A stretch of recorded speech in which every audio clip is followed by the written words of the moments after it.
Champions. Am I right in hearing that we scored an own goal? Sorry I'm late.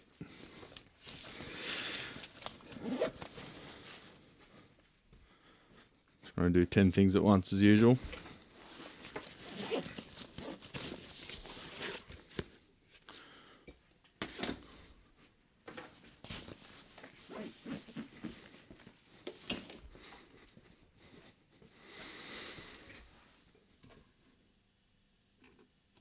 What's happening?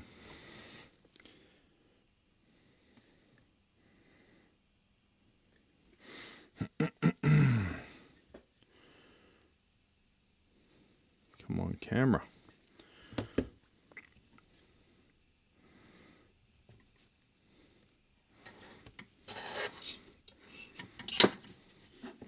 No one put Sony in the corner. Alright, what's happening, legends? Top chat, switch it over to live chat like you should. So you don't miss any comments and get confused.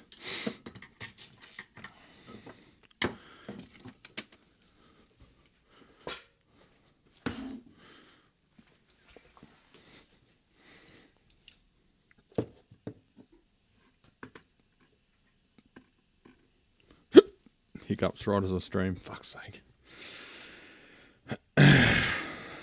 Stand up, cut my head off. That should be right.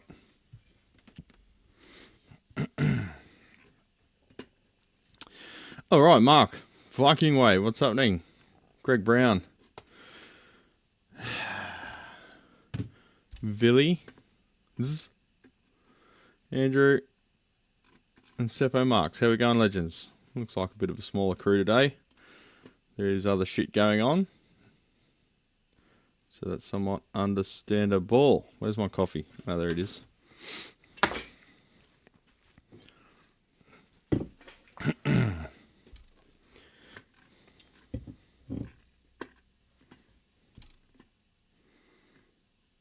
Content, live stream, live control room, refresh. Can't believe we scored an own goal. That's so fucked.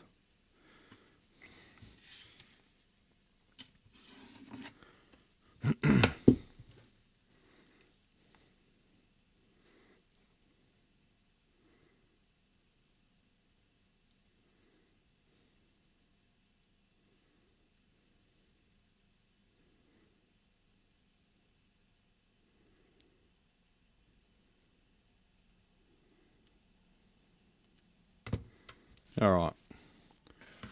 Got the phone up there. What are we listening today? I recommend All Them Witches' new album. Oh, All Them Witches have a new album, do they? I'll have to check that out. I like them. Morning, Brad, and everyone tuning in from pitch dark Cairns. Yeah. On the other side of the world. It is, I meant to start at 5 a.m.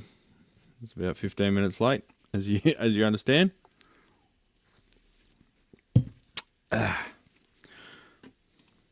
Got up very early, I don't know, 4:45 or something. Just fucked around and had a shower, and by the time I'd heated the coffee machine up, made the coffee, checked the news, and all of that kind of crap, it was already late. I need like an hour and a half to get ready every day. It's so fucking lame. When I was a tradie, I'd be up and out in 15, 20 minutes. But I'd often not have a shower. So what's the point in having a shower if you're going to end up sweaty anyway? Unless you're sweaty from the day before. Then it's just gross. Alright, so still 1. USA 1, Australia 0. And the USA 1 was an own goal. From a Pommy, I believe. Cameron Burgess? I don't know fuck all about football. I'm going to just tell you that straight away. I mean, regular viewers of the channel will know that I'm not a sports follower. But if there's an opportunity to take the piss out of Americans, I'll do it. Apparently the Aussies are doing a lot of chants. Big one being, Aussie boys are on a bender, DJT is a sex offender. Be careful, champions. You might get deported for that shit. There's no free speech there anymore. Alright, so I'm just watching. I'm not watching the actual match. I'm just reading the Guardians rolling updates. So I'll just give you the link to that. And here it is. You follow along there. I don't even know where to watch it live. It's probably one of those subscription-only things. Fucked if I know. Joe McGraw, how you going? 77 Ampeg V4 makes crackle sounds as it warms up. And then goes away. Tubes and sockets fresh. Plate resistors are new. Do I go down the rabbit hole or just let it warm up and deal with it? It could just be a preamp valve, Max. New ones do it quite often. I find that sometimes preamp valves do it initially, and then they stop doing it after a while. It's probably just literally thermal expansion of the elements within the valve. They all run away, then they all run the other way, and someone fakes an injury like hockey, except those injuries are real. Yeah, it's fucking stupid, Lyle, but it's still fun to take the piss. You know what happened last weekend? You know, I was in the city because we did the live walk and whatever. Well, we stayed in the city 2 nights, Saturday and Sunday night, because Monday I've got the shop closed, so I came back Monday and worked at home. But it was really nice for Shell's birthday, so we just chilled out and had ramen and just wandered around, checked out the pretty lights and all sorts of stuff, and did some shopping. Went for breakfast or brunch by that time. Had a few drinks, nothing major. But we went to see a netball game because Shell's birthday, she's netball obsessed, right? So we thought it would be fun to take the ferry out there. And a big storm was just rolling in just as we were on the ferry. We just made it there before the rain, well, just as the rain started, so that was lucky. We were sitting on the roof of the ferry at the top. So you can sit on the very roof of the ferry.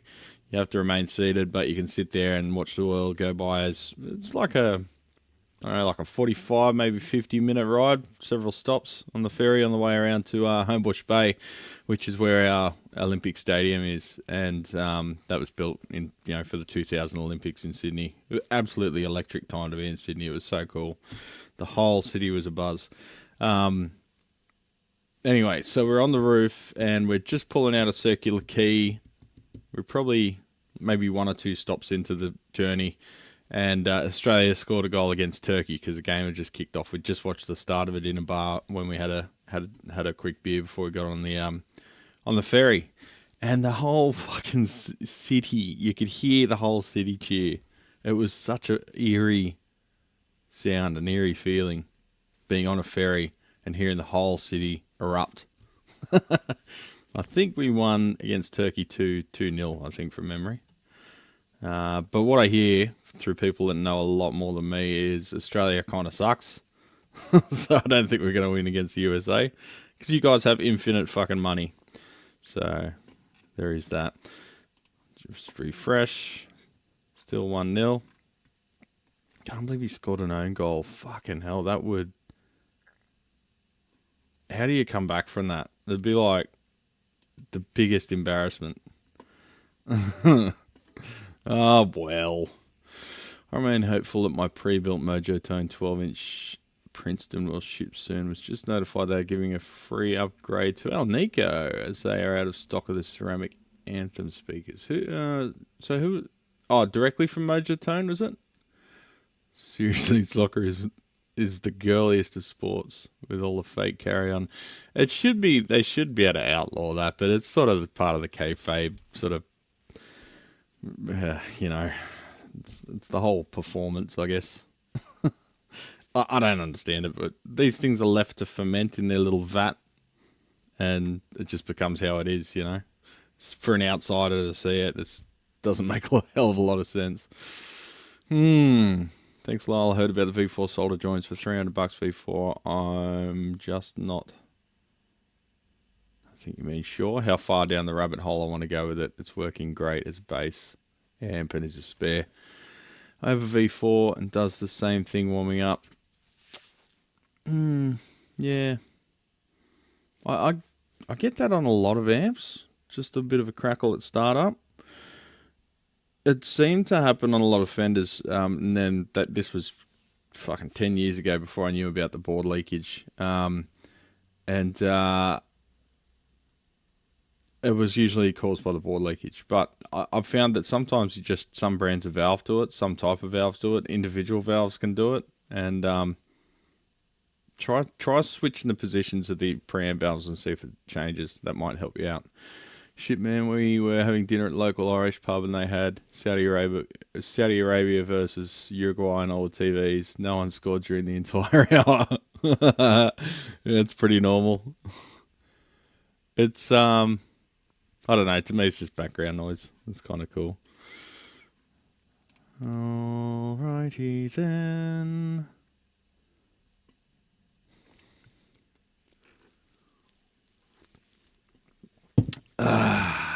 That's really hot.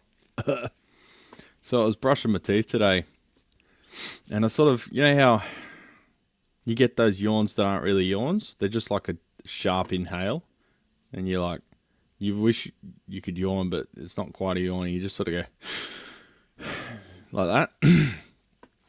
I did that inadvertently or involuntarily right as I was brushing my teeth, and ended up like snorting toothpaste into my fucking... What do you call the pipe that goes between your nose and your fucking throat? So I ended up with like toothpaste stuck between my nasal cavity and my fucking throat, and now I've still got sort of remnants of it. So bear with me if I have occasional gagging fits. I got a Marshall MG and I love it. Recording really well and great sound to play with for me. Yeah, the MG's for a solid state amp. Like straight down the line, simple analog, not modeling, all of that. They do the Marshall thing. I've got a MG10 over here. I know it's a little toy, but it does the full saturation shreddy shred, you know, thing. You could sit there and practice shredding with it, no problem. Fuck tons of gain. I haven't cracked it open yet because I haven't had to. Some of these practice amps just go forever, eh? It's probably the lower voltages, the lower energy, the smaller construction of them, and they're just much simpler. Everything's cut down to the bone. That sometimes some of these practice amps just fucking go forever unless you've damaged the input jack or something. But yeah, I love 5-minute soccer highlight recaps. Otherwise, it's like watching golf, baseball, and NASCAR. I don't know how anyone watches NASCAR. That's so fucking boring. It's all about the tech, though, I guess. It's like fast car autism.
I just threw the other Rode in the bin. Battery's fucked. Probably time. Everything just seems to last like a year these days. My earphones failed after a year.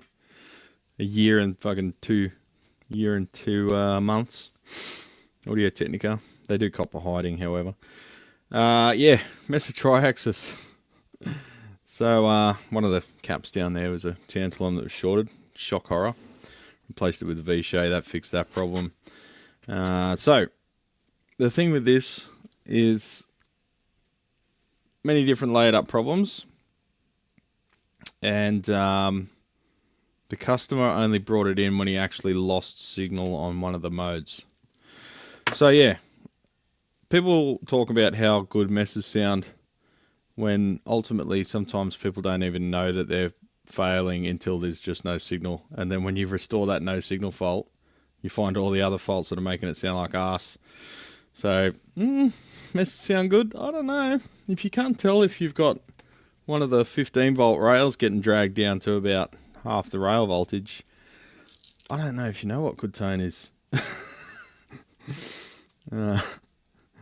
But anyway, I think the owner hadn't used it in a long time, so he just plugged it in and gave it a quick test, so he probably didn't have time to really get to know the thing intimately. Who wants to know one of these intimately? I do, apparently, because here it is.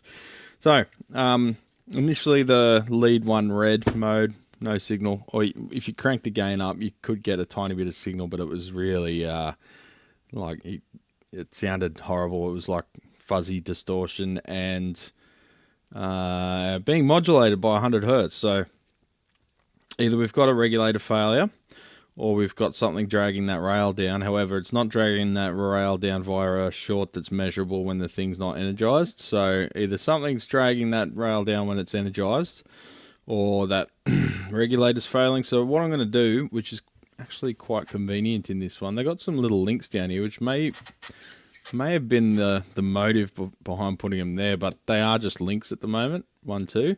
You've got, I guess that's probably ground in the middle, but you've got your plus 15 volts, minus 15 volts rails. Toothpaste. So what I'm going to do is put like a 0.1 ohm current sense resistor there, like a shunt, and we can measure the DC current draw across each by calculating the voltage drop against it. And that way we could determine if it is indeed that rail getting pulled down by something when it's energized. Could be a transistor or something behind a transistor when the transistor's on. We can also check if there's a difference in current draw between the different modes, so we can switch between mode and see if there's any big swings in the current draw. Because that would imply that something behind one of those switching transistors that switches the 500 fucking LDRs on this thing, Vactrols, something behind that transistor might be short, so it's only going short when it draws, when that mode's switched on, so it's hiding behind a transistor. Or it could be no excessive current draw, and it's just that regulator's shit in the bed, which I've had before. Nothing wrong with the circuit, the regulator's just not regulating. And when I have removed them just to see if everything went back to normal with no load on the power supply, and yeah, everything was good. But so we fixed that problem. We've got to fix that problem. We fixed the initial problem, which was in one of the modes. Well, lead 1 drive was never active. It always showed a number there, but adjusting lead 2 drive adjusted the drive, I don't know, gain, whatever, fucking gain, drive, master,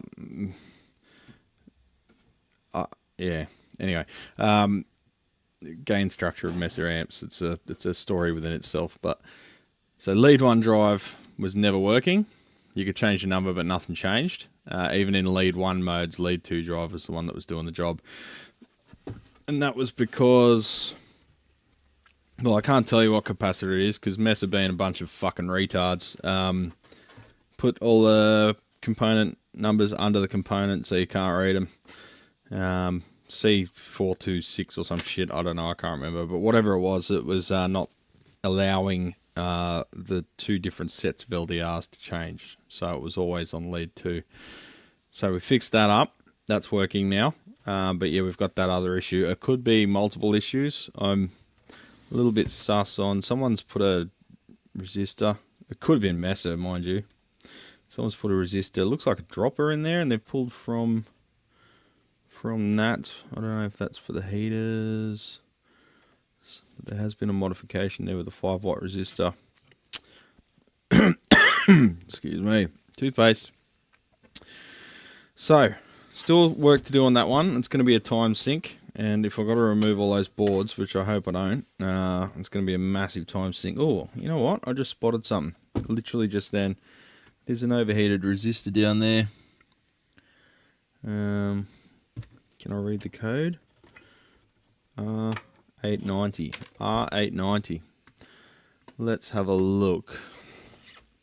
See if I can show it to you amongst the rat's nest of horse shit. Where am I?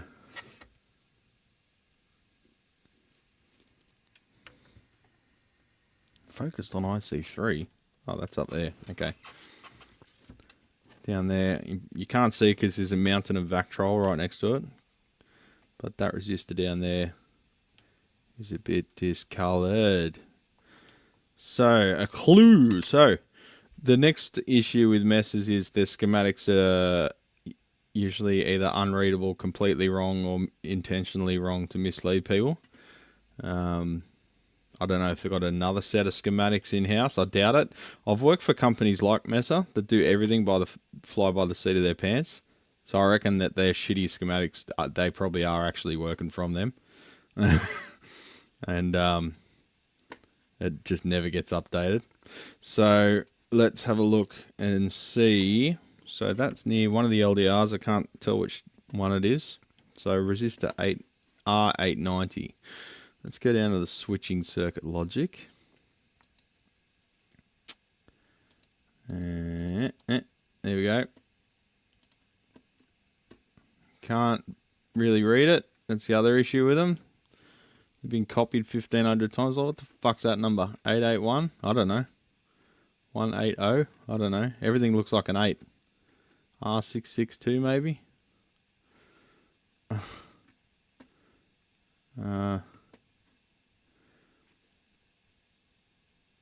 Is that 889? 8R890. Alright, so that's... Assuming that's at 890 there. Let's go into LDR8. So have we got a short... We wouldn't have a short LDR and diode, so why is that overheating?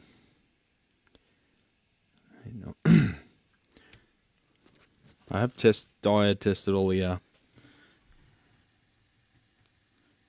That could just be damage from a soldering iron, actually, looking at the nearby work. Looks like it's had a chunk taken out of it. Alright, anyway, I'll test it. Should be, what, 100 and... I guess that's 100 ohms. Looking at the rest of them, they appear to be 100 ohms.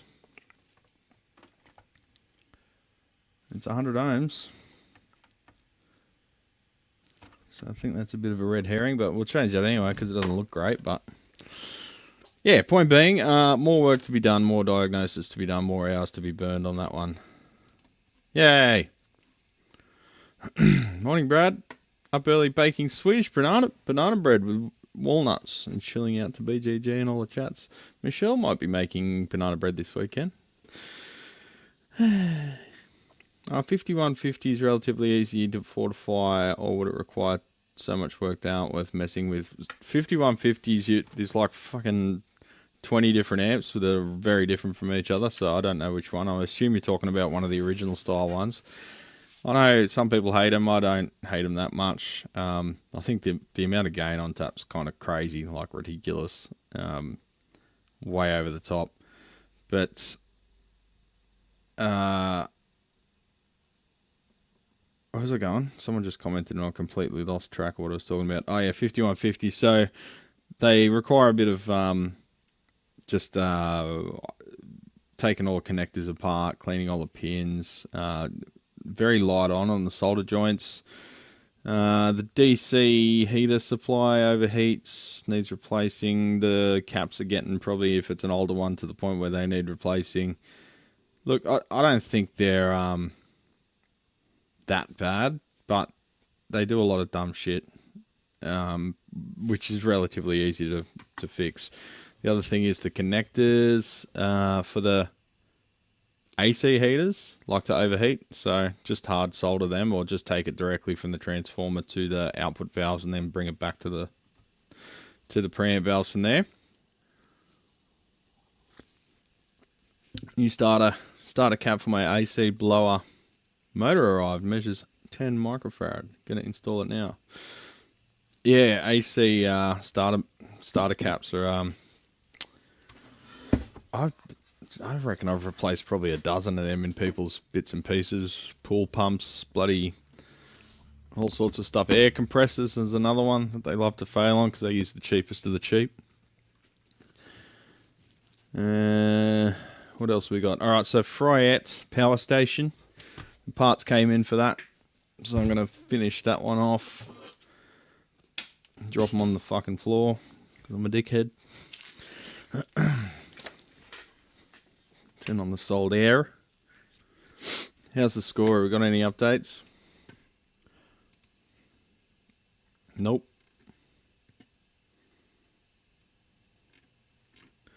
I heard someone set off a flare at the start.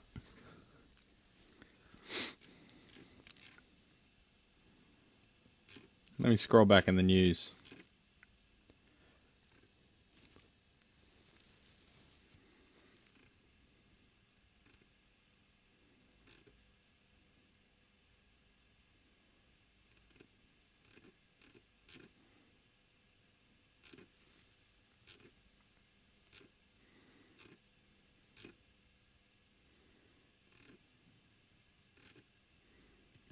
No.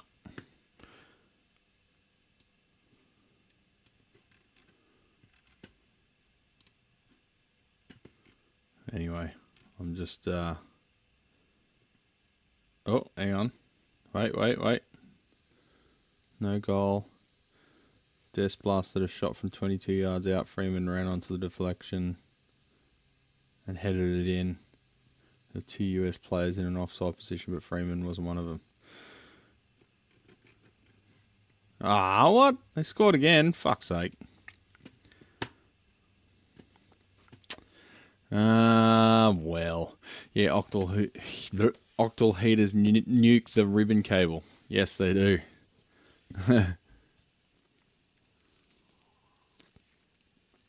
I tell you what. See, those audio's a bit out of sync. Refresh your browser.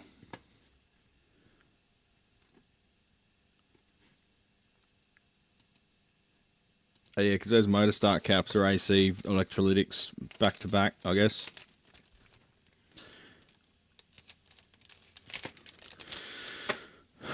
Right, get my cats in a row. Right, so Fryette fried itself. It's also got 100 ohm screen grid resistors, which I'm not a big fan of.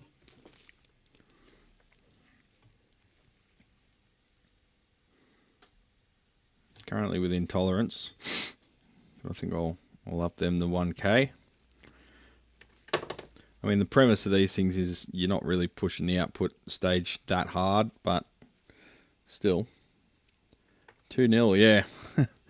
What do you consider a well-built amp for modern metal, looking for something with at least 2 independent EQ, 1 clean, 1 dirty?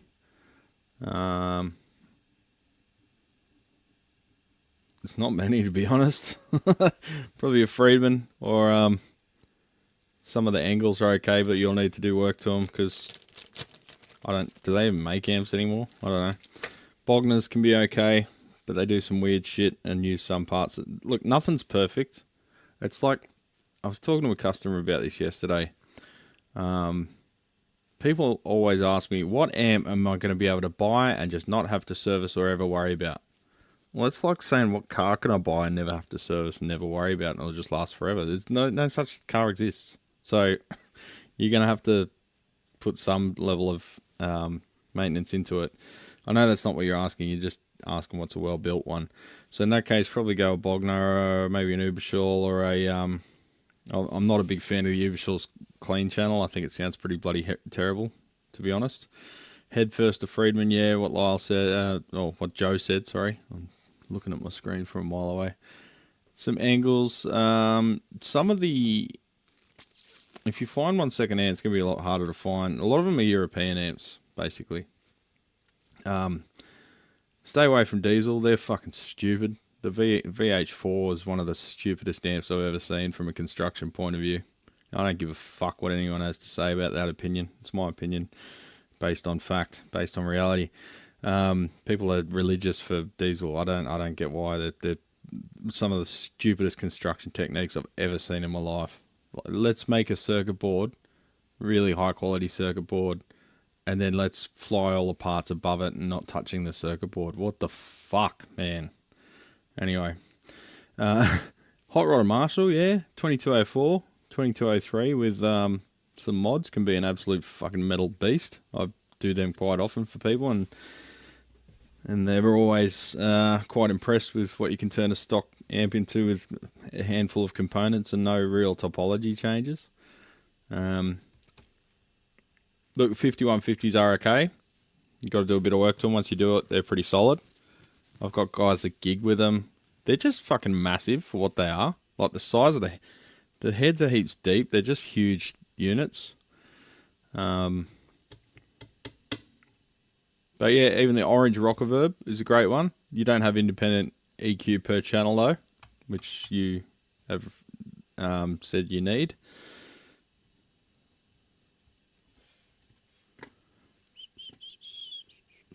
What are you talking about, Joe?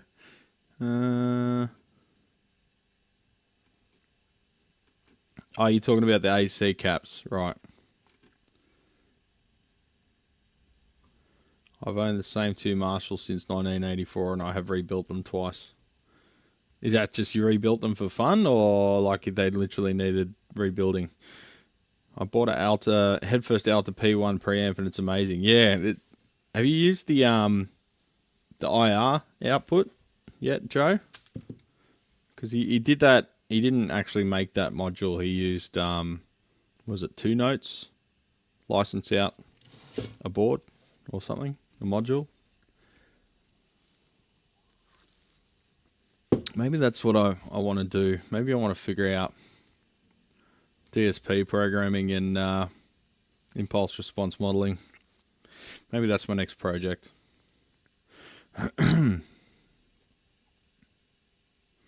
Because I'm realizing all the stuff I can do, pretty much any tech can do. I mean, just look at the Marshall boards now. Like I was the first to bring them to market in 2024. Fair enough, but now there's like 3 other guys building them, so it's not really a high barrier to entry anymore. It felt like it at the time when I was designing it, but yeah, it's like I want to do stuff that other guys can't do, so that requires constantly learning new skills. Yay! Anyway, so this thing cooked itself by design. Now, I thought I flipped this board up. Maybe I didn't, but oh yeah, there we go. So they put 2 power resistors right next to each other. So straight away you got to derate them. They put a power resistor right next to the inductor. I thought these things were good, but after dealing with this one, I'm not going to recommend these to anyone. Or just say like, yeah, you got to do this to them. But they put these 2 resistors, one right next to the, and they cracked in half, like so clearly, you know. And that cooked this inductor. I took the inductor off and took the heat shrink off it and just checked it, and it appears to be okay. So that's good, because I was a bit worried that it's melted through, that it's overheated the inductor itself, as it overheated itself and melted its own insulation and shorted some turns, but the actual copper was fine. It was just burned from the resistor next to it, the heat shrink sheath. Can I get a bit more exposure? Oh, I'm underexposed by 1 stop, of course. Okay, so I removed all the fail components, the resistors that are just straight up split in half, that kind of shit. Have a go at it. Ever seen inside one of them before? Wire wound. And because they got so hot, it cooked the capacitor that was sitting right against it. Now, that capacitor didn't fail under its own volition. It got cooked by that resistor. That made it go short circuit, and then it cooked itself. And you can see it spewed its metallic guts up. It's actually a strange feeling. It's like a metal pebble wrapped in plastic, because you can feel it's shiny, and that's like the polyester or whatever it is. The film is like coating that metal, but it's like a solid blob of aluminium. Pretty cool. But you can see there it initially got cooked from the outside because you got all that charring on the outside from that resistor hugging it. Just really bad thermal design, really bad layout. Sorry, Steve. Simple as that. Can't fight with reality, brother. And that one there shows it was hugging that cap there. So what we're going to do, I've got some new Dale resistors. Shit, I'm going to have to look up a photo of this to remember which resistor went where. Or are they the same value? Hang on. Because of course there's no schematic. 27 ohm. And that is... Alright, so I've removed the two 27 ohm ones because it doesn't matter. And I left the 100 in there, so... Last week Brad was taking care of this week's Brad. So we've got some Dale resistors there with some round bodies. So they'll hopefully allow a bit more airflow, and I'm going to replace that 100 as well. And what I'm going to do, you've got the power resistor right next to those caps too, which isn't great at all.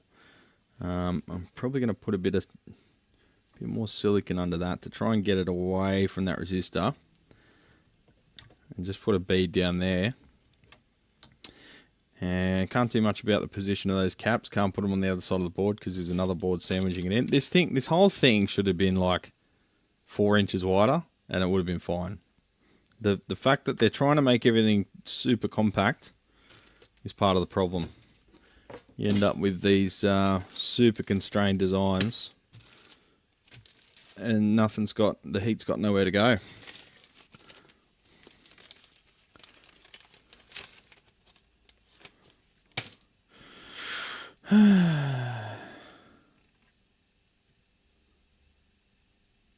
Yes, Brad, it's really cool, but I haven't hooked up the computer to it yet. Change cabinets with the MIDI switcher. Rebuilt is in major service, preventable maintenance, electro caps, replace the odd drifter resistor and so forth. Replace the tube sockets last time. Nice. That is significant. Oh, there's the other resistors.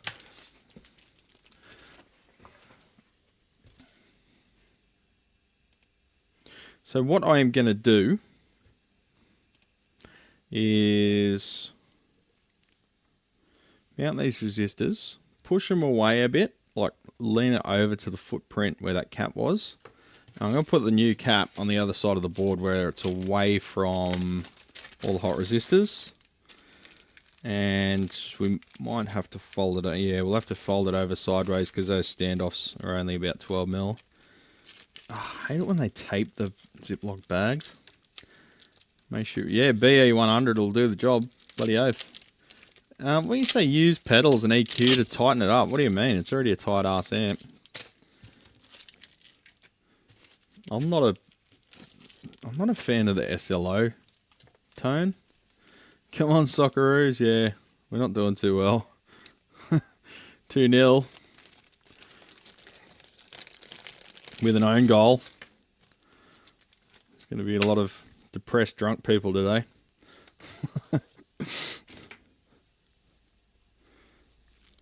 I got a mate that used to get up and watch it at crazy hours and used to go to the pubs because he lived in the city. He'd start drinking at 5 AM and shit. Back in his 20s. He might still do it, I don't know. Coxie, are you up and drinking, buddy? He's got kids now, probably not. Oh, still got toothpaste in the back of my throat, man.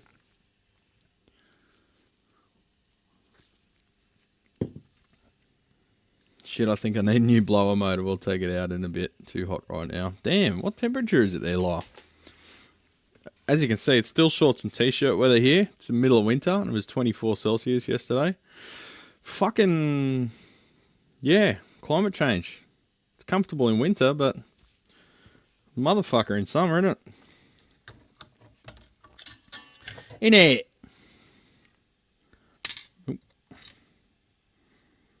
Alright, fold you over. Just a nice gentle bend. Gentle bend. Put you in there. In it. Bit of silicone under you. Damn, I need to brush my teeth.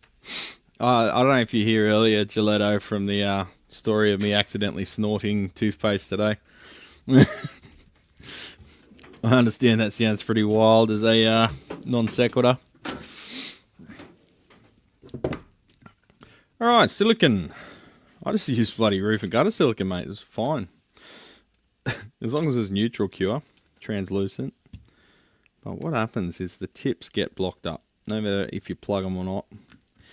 In it! Yeah, that's right, Viking. Ain't ya? You what, mate? You fucking what? That's a bit rich, ain't ya?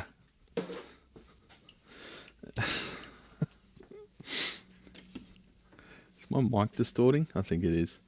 Only 85 outside, but over 90 inside. Jesus. Is your house like a fucking... a grow house or something, Lyle? Is that how you make your money? 90 inside. Our house is, excuse me. Our house is like a black hole of energy. It'll be like 20 degrees outside and somehow it's like 12 degrees inside. It's like it's haunted or something.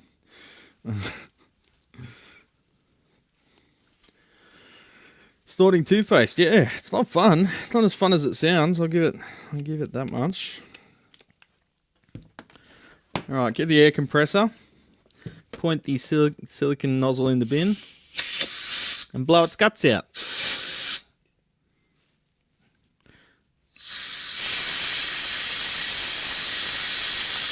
Blow out its back walls. You know?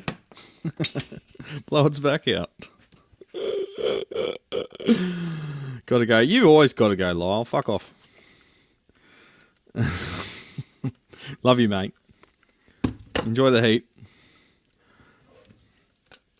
Alright, a bit of silicone. Just to dabble, do ya? On the cap. We'll put that in on that side.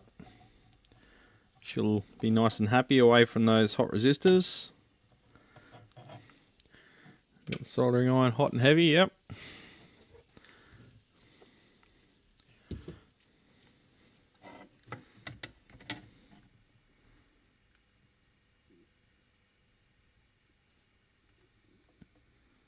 Lovely through-hole plated board.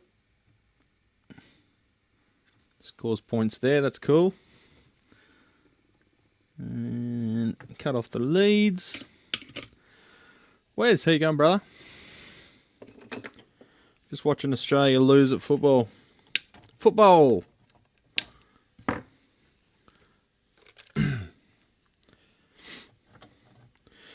Alrighty, so we can jack those resistors up a little bit further if we want to. Get them away from the board a bit more. Let's do that. Get our centers. Yeah, pretty much got to bend straight away. Put value facing up, as always, because we love other techs. And we want to make their life easier. Get our kinky pliers. Let's just sit it at the end of the lead, eh? What do you reckon? We don't want to give it too much slack. Probably... Let me think. Is that going to be too high? Yeah, that's going to be really high. They're going to vibrate. So I'll go probably 3 mil from the body. Something like that.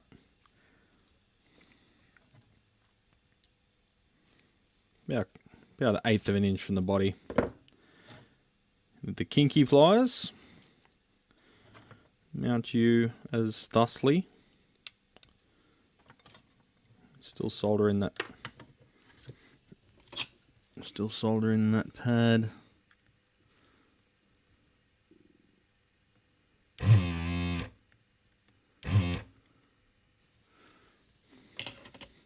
Just wrapping up lunch at our favourite Mexican place. I had Mexican last night. We made what do you call it? The beef. Slow cooked pulled beef. There is a word for it. Barbacoa, is it? Made it weeks ago, but we freeze the leftovers and reheat it for nachos or bloody enchiladas or whatever. Burritos. I just started stocking an actual Mexican hot sauce at the supermarket. You know good food when there's no fucking English on the packet. Just put a bit too much solder on that one. Go again. Just a bit awkward working in this position.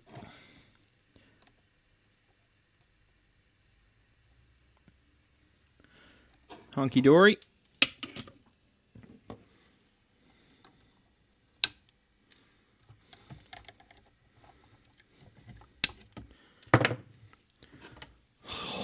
Alrighty.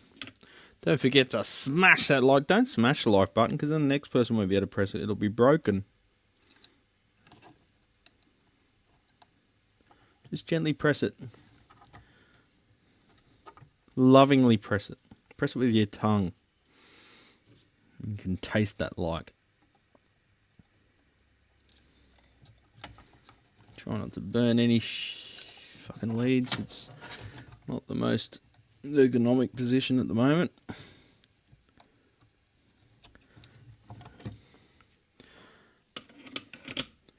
I like a smash burger. Yeah, people seem to hate smash burgers now. I think because they were just everywhere, and now everyone's sick of them. Just don't buy them. You don't have to whinge about them. Right, so that was the 100 ohm one we just removed. I did order 10 of them because got a discount. It was like half price if you order 10. So I thought, it's 100 ohms, around value. I'll use them somewhere, and they're good quality.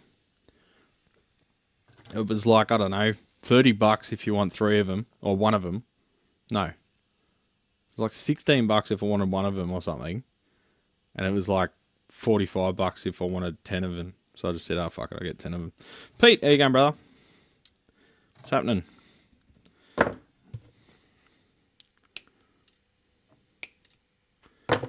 How's your neck of the woods? Started very early today. Normally start at 7. I started at 5 so we can watch the Australians get smashed.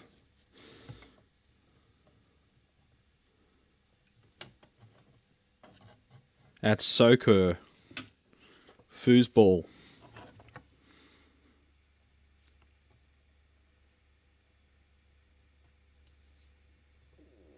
Shut up, Guts. My stomach's speaking to me, saying, you haven't had your morning poop, but you've drank coffee.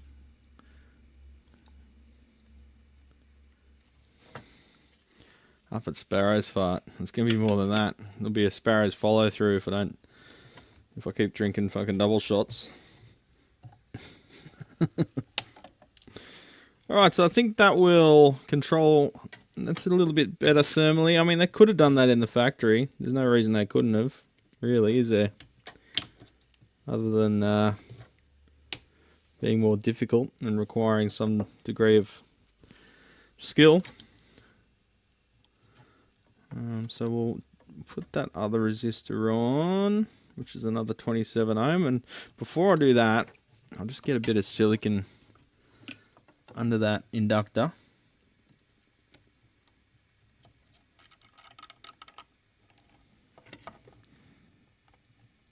I did put a bit on before, but I realised I'm going to have to rotate it away from that power resistor a bit more.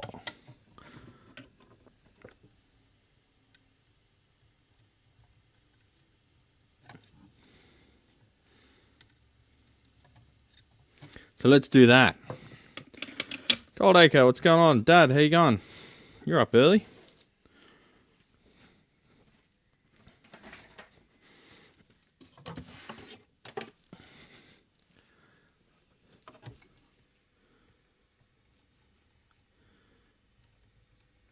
Just clear off that silicon bead.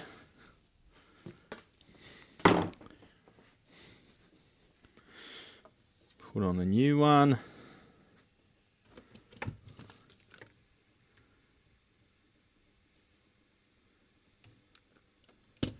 Oop. Let's remove the solder first.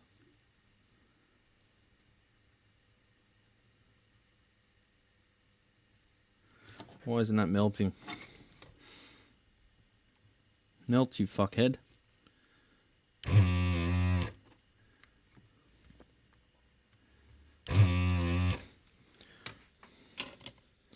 Check the score, might go back to sleep. It's a bit like that, isn't it?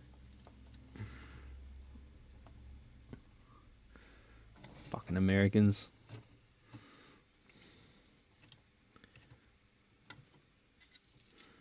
Fucking Merkins.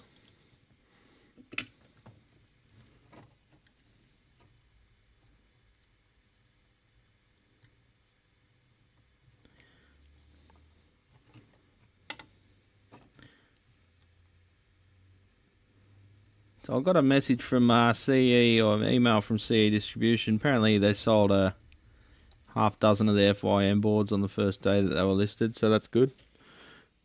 Everyone's like, oh, you're not going to sell them, they're more expensive, they're expensive, they're expensive. Yeah, but you know, they're good. Expensive and good.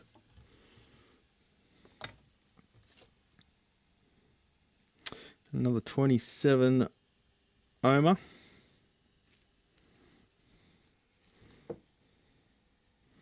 So yeah, they said they're excited to order the next batch in the not too distant future. Had a quick video conference with them, the owner,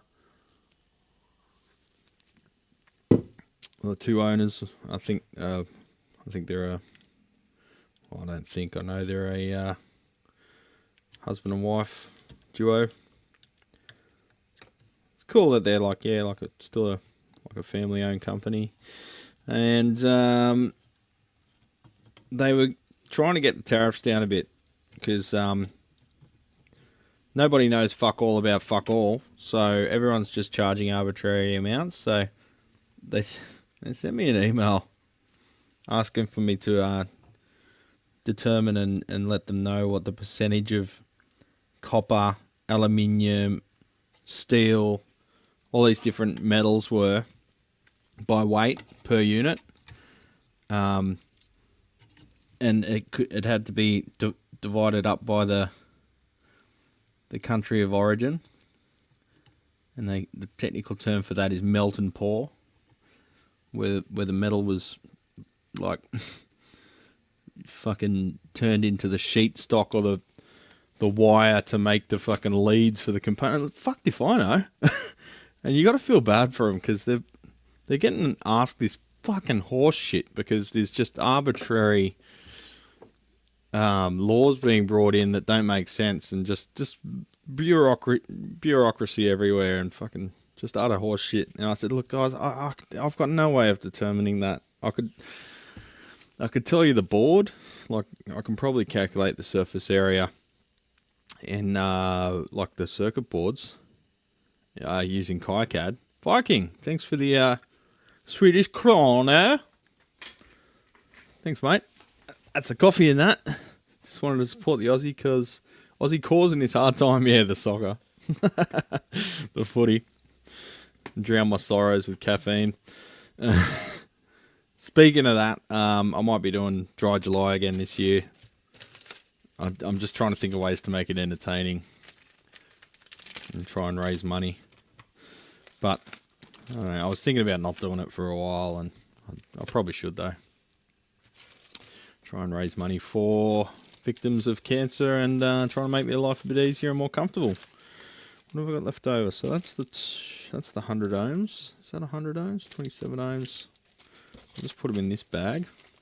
Looks like a Fryette PS-100, and that is because it is. Currently talking to one of my friends who is in an airport in Seattle where people are clearly watching the game. I like Seattle. I'd love to go to Seattle. What do you not like about the slow? It's too flubby, there's not enough pick attack. And the signal needs to be brighter before distortion happens, but that's because I'm a Marshall guy. People love the SLO. I personally think it needs tightening up. When I say tightening up, people fuck with that term tight, and they don't know what they're talking about. Everyone seems to think more bass means tighter bass. To me, that's, if you've got more arse, do you have a tight arse? No. You got a big fucking dump truck arse, right? But if you've got a tight arse, you've got less arse, right? There's less volume to your arse. So when we talk about bass and it's tight bass, why does it mean more bass? And I think people think I'm challenging them, but I'm asking these questions because I'm genuinely curious how they came to the conclusion that it should be called that.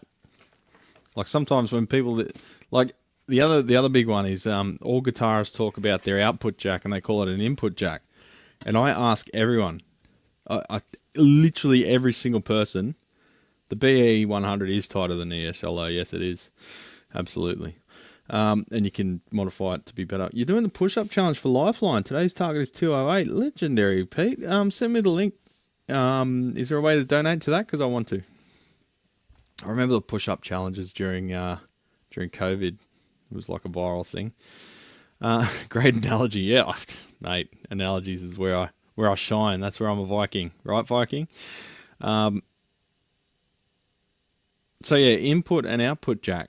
Every single person that comes here, I'm talking 100% call the jack on their guitar an input jack. And I stop them and I try to be as gentle as possible because I want to actually find out. I want to do research and find out why. 208 push-ups, that just occurred to me. That's a fucking lot of push-ups. I don't think it's in a row.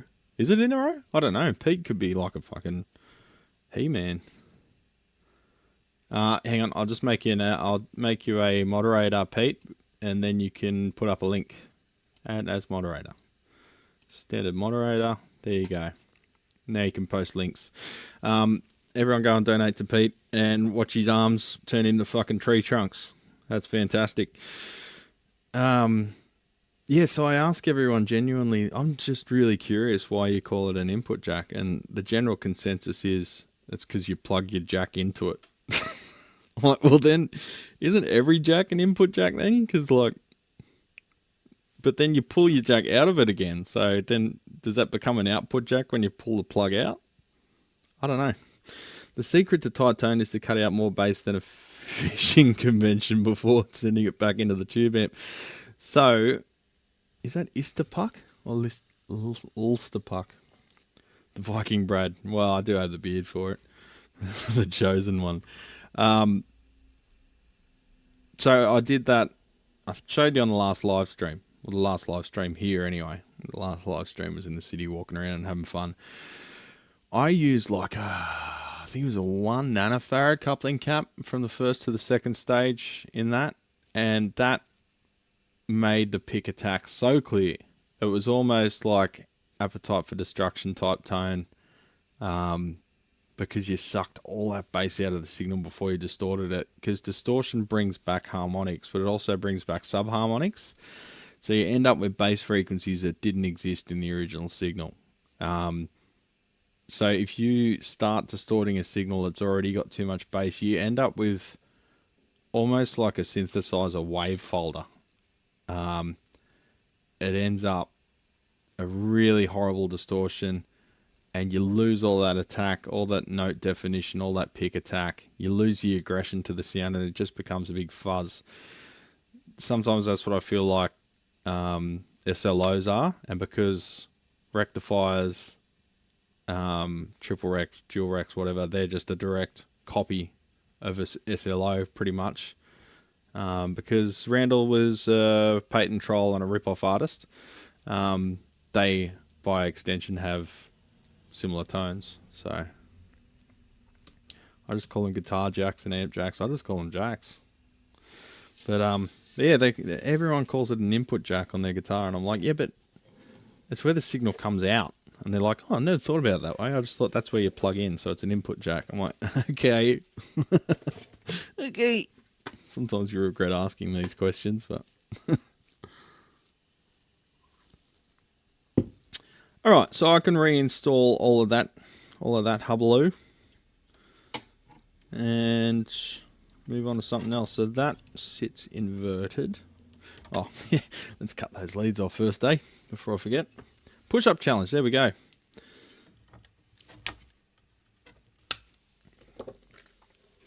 You legend, Pete. Go to site. Does it show his target? Push-up challenge. $100 raised. Goal 200. Well, guess what? Here's 120. You've hit your goal now, buddy.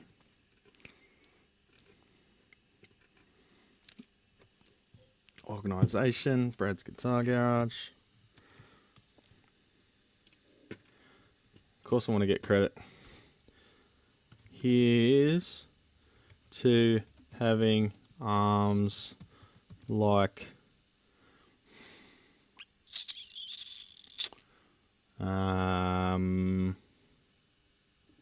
tree trunks.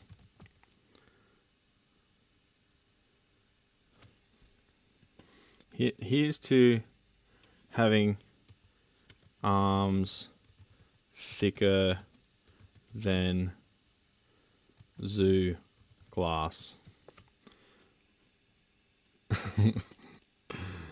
What can I do? PayPal? PayPal? Oh yeah, it was just cover platform costs. Okay.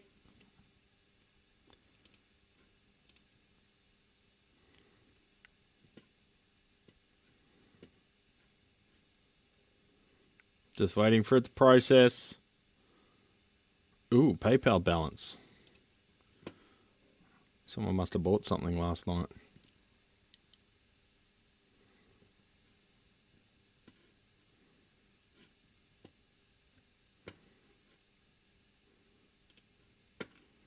There you go. Because mental health is extremely important. Nothing else comes without mental health. Without mental health, nothing else matters. There you go, legend. I suggest you guys go and chuck a couple of bucks in the pot if you can. Why is stupid fucking chat app not working? Thank you for having us on the stream every day, mate. Every day. Thanks for spending time with us today. No problem at all, Robbie. Mate, that's what they're all about. Getting them done in lots of about 25. 25 push-ups is still pretty fucking good, man. And especially if you keep doing it afterwards, because stuff like that is very dopamine releasing as well. So it helps your mental health to do it. But yeah, I remember during COVID, everyone was doing the push-up challenges, but I think it was more of a narcissism thing than a actual raising funds for anything. I'm going to put that aside and test it later. Just want to check some other things on the other boards. But in the meantime, I'm just going to grab something from the Car Champions, which I didn't have time to before. Well, I've got the silicon out. I may as well silicon up my boards that I baked last night. What is it about the inductor that makes those load resistors reactive? It's simulating a speaker. You can't just simulate a speaker with a resistor. You've got to simulate the inductance of the speaker, and you can go down rabbit holes there. You can simulate the reflected, reflected load and all sorts of stuff. I'm not a big fan of attenuators, to be honest. I don't really like output stage distortion, because if I'm playing metal, I want clean ass preamp distortion. I don't want the output stage or anything messy happening. I want it all to be, I like pre-phase inverter master volumes. But, they're good if you've got a non-master volume amp and you just want to tone it back a bit. But I find that a post-phase inverter master volume is good, but don't use them you can't get bedroom levels out of it. You've got to just use it as it's like salt, just a little bit to taste, and just get the overall volume down by up to 6 dB. But if you start pushing it further than that, things get real messy real quick and you lose your negative feedback, and it's a bit of a shit show. So I guess attenuators are the next big things, because you can crank it up, crank it down, and you're not losing your negative feedback. That's probably the big advantage of a attenuator as opposed to a post-phase inverter master volume. Happy Juneteenth. It's Juneteenth. Juneteenth. That's hard to say. Have a day off in the US federal holiday, spent most of it working on the model railroad. Really? You're in the model railroad, Robbie? First time in over a year, just got a train running. Whiskey sour time, nice. Fuck yeah, whiskey sour. Michelle's favourite drink's amaretto sour, so every time we're in the city we'll find someone to get it. But I'm finding a lot of the bars are just employing like 18-year-olds that don't know fucking anything about alcohol. To me, a real barman needs to be a alcoholic. You gotta know what you're working with, champions. You gotta know if it tastes good. You gotta know if it tastes right. You gotta know off the top of your head what drink is made out of what. At least have an idea of what the thing is. And I think to do that effectively, you kind of have to be a bit of an alco. All the best bars I've gone to, the barman, you can just tell that they've got that swagger to them. I'm just going to grab something from the car. My radio wireless mic will probably drop out. Just one sec, legends.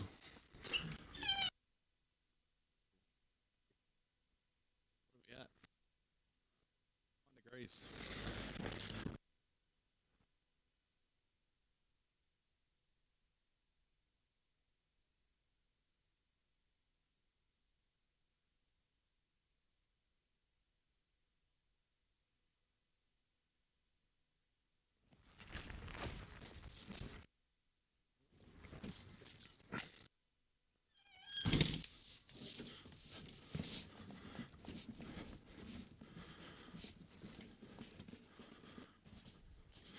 Alrighty then. It's funny seeing my shop from the street. It's all glowing blue, changing colour constantly. Put the lights on auto. It's funny, they start random and then they sync up. Just donated $20. There you go. Thanks, Mum. Good on you.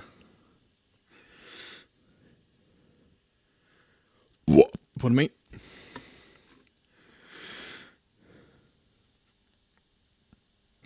You went out to scream. No, I'm alright today. No screaming today. That was earlier in the week.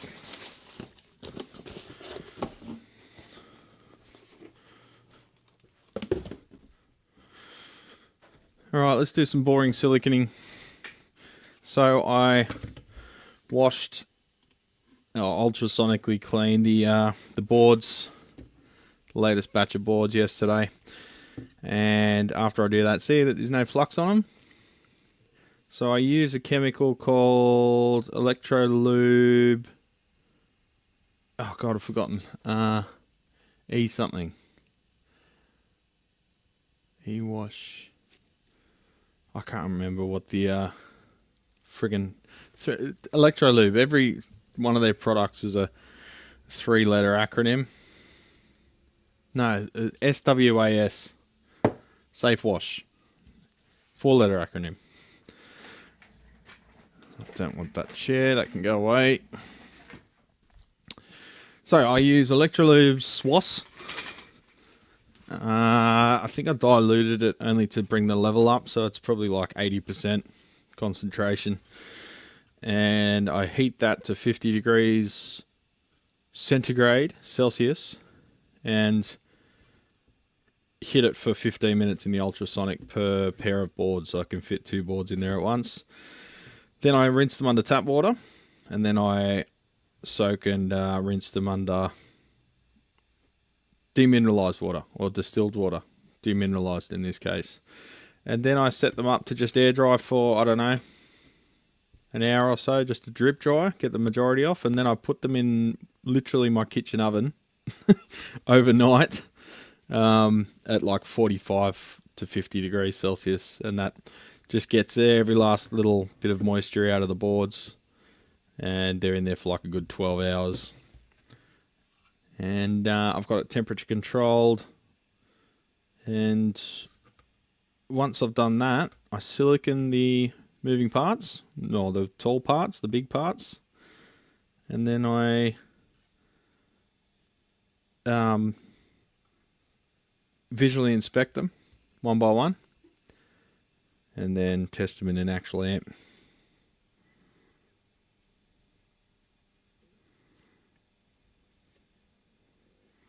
Just inspecting.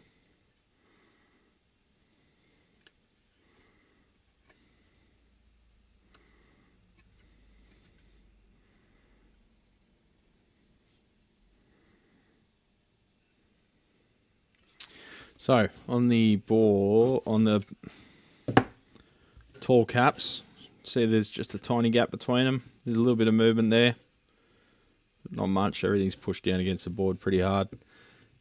Just punched out another 25 push-ups. I'll admit that I've done the majority from my knees. Oh, come on, man. Oh, well, it's raising the money that matters. So we'll put a bit of silicone between them, and that'll... Oh, sorry, the camera just moved. I've really tightened these camera fittings to the extent I feel like I'm going to break them if I tighten them anymore.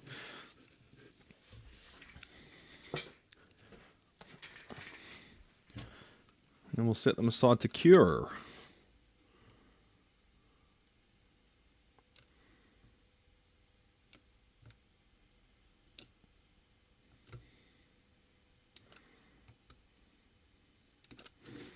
A little bit between the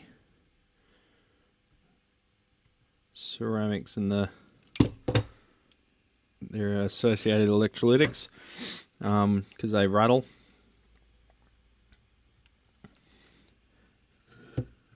I go in from both sides of the caps just to give it proper coverage.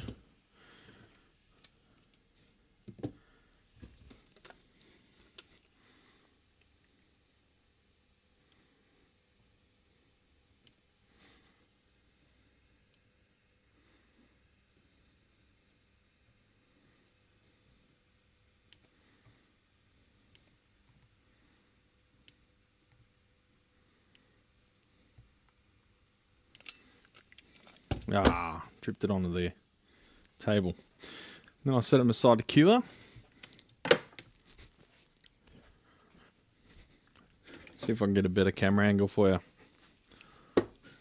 It's sort of difficult because the camera wants to push back at itself. Yeah, it's not much better. Damn.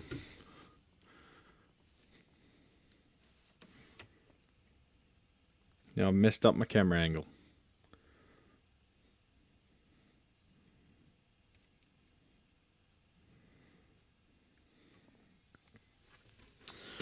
Got 96 boards back from manufacturing at work yesterday. I had to inspect them with a microscope. 0402 components are tiny. Yes, they are. You could market those PCBs as hand wired to confuse people. 0402. So what's 0402?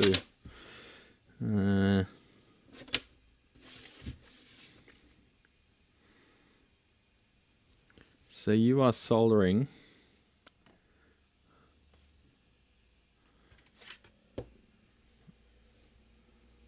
second smallest components on this reference board.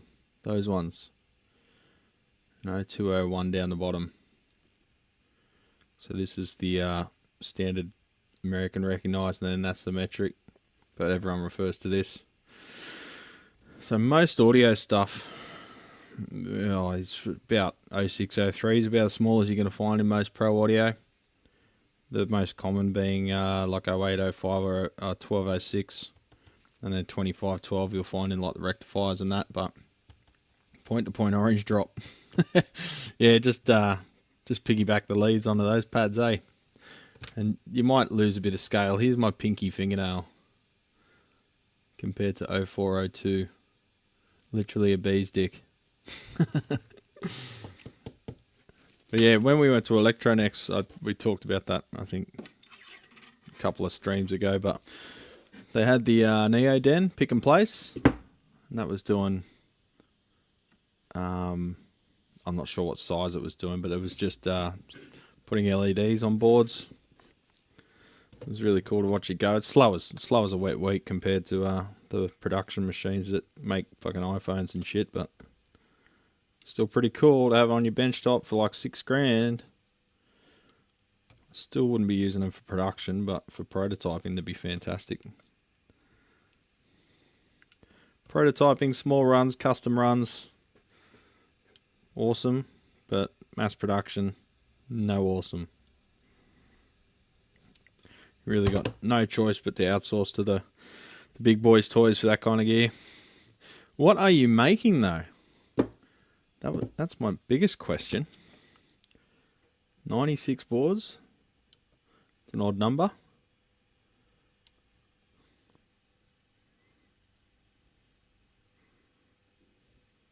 Well, it's not actually, it's an even number. You know what I mean? It's a strange number. Normally they round it up to like 100. So it might be project specific that you've got that many, and being a multiple of something.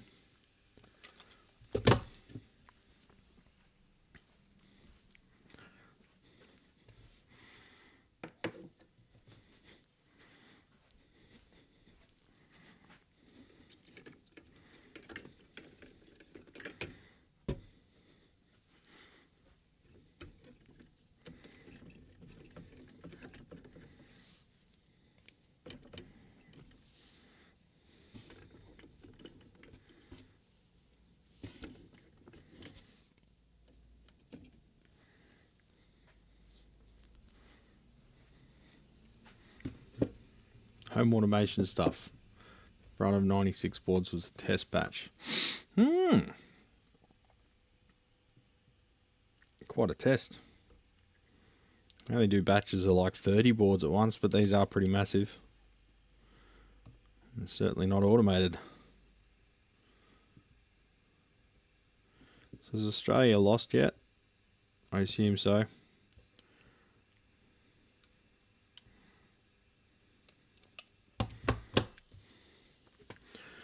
Hey, it's still yesterday here. Tell me you don't start every day at 5 AM. No wonder you inhaled toothpaste. I don't start every day at 5 AM. I thought it'd be fun to start today at 5 AM because the football game starts then. And sprinklers are on.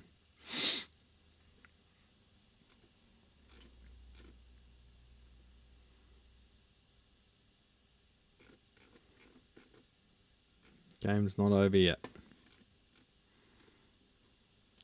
Match info. USA's have possession 69% of the time. Cool number.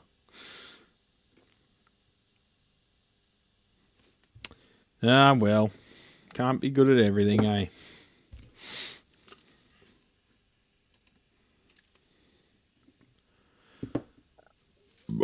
Pardon me.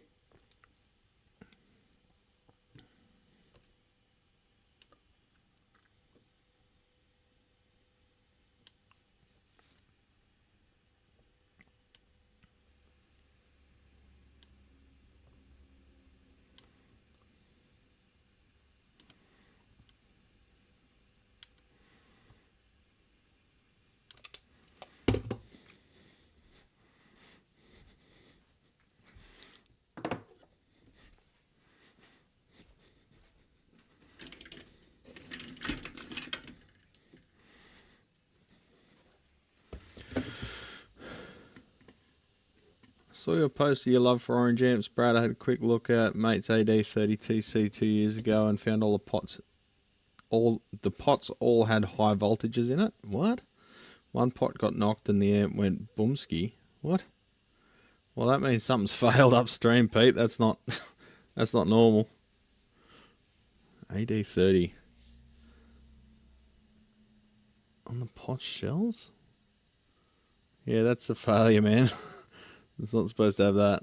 That's certainly not by design. What they might have had is one of those silver mica caps, the SM generic ones that love to go short circuit. They usually use them in tone stacks. That's probably what that was. The main reason for having HT on a pot, not on the shell but on the wafer, is a failed coupling cap in the tone stack. I highlighted fried parts on the schematic and closed it back up. Referred him to you, but it's been sitting in the studio since. Damn, not much good in the studio like that. I've worked on AD30s before, and I thought they were pretty good. They're the ones where I sort of got the idea for the Por qué no los dos, because it's got 2 independent channels and 2 independent phase inverters, but in the AD30 they don't really take advantage of that much. Like, they're pretty similar, the 2 channels. So they'd be awesome for modifying. They'd be great modification platforms. Just create an absolute beast channel. And you can really tweak the clean to sound how you like it. Change the tone. You got 2 tone stacks. You got 2 phase inverters to fuck with.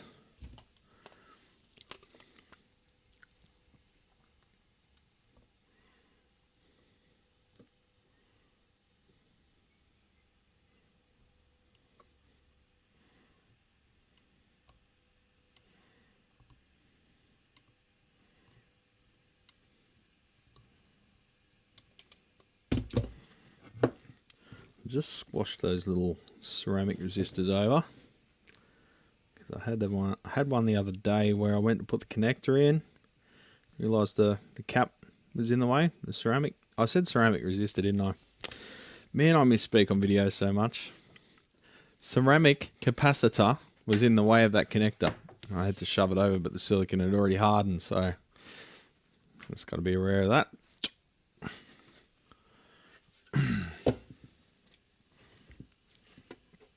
Sean, how you going, brother? Hello, champion. Stuck in Dallas Airport till 9:50 p.m. due to weather delays. Everyone here is watching the game, so I'm watching Brad, and Brad's watching the game. Well, not really. There's a used OR15 near me at a store. I'm thinking of purchasing it and then using it as a test to see if nearby Amp Tech is any good. You know what you should do, Robbie? Talk to me. We can set up some little traps to see if he picks them up. Just replace some components with other components that are like out by an order of magnitude. Like put some the mind boggles. You could have some fun with that, eh? Set up some traps. I love the colour of orange amps. I feel sad for anyone who buys a black orange amp. Or the green ones, the matte amps. You seen them?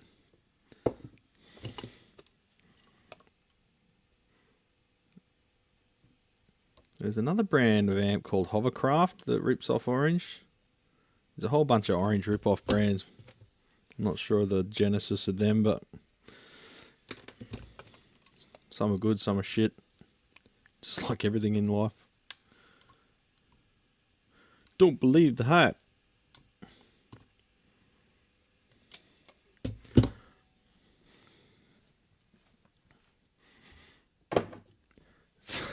One of my colleagues sent me a link to this fucking ridiculous amp.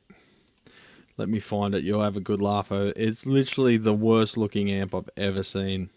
It's fucking... It makes me feel ill in the stomach to look at. Literally makes me queasy just looking at photos of the fucking thing. Let me find it. There it is. Am I logged in on Insta?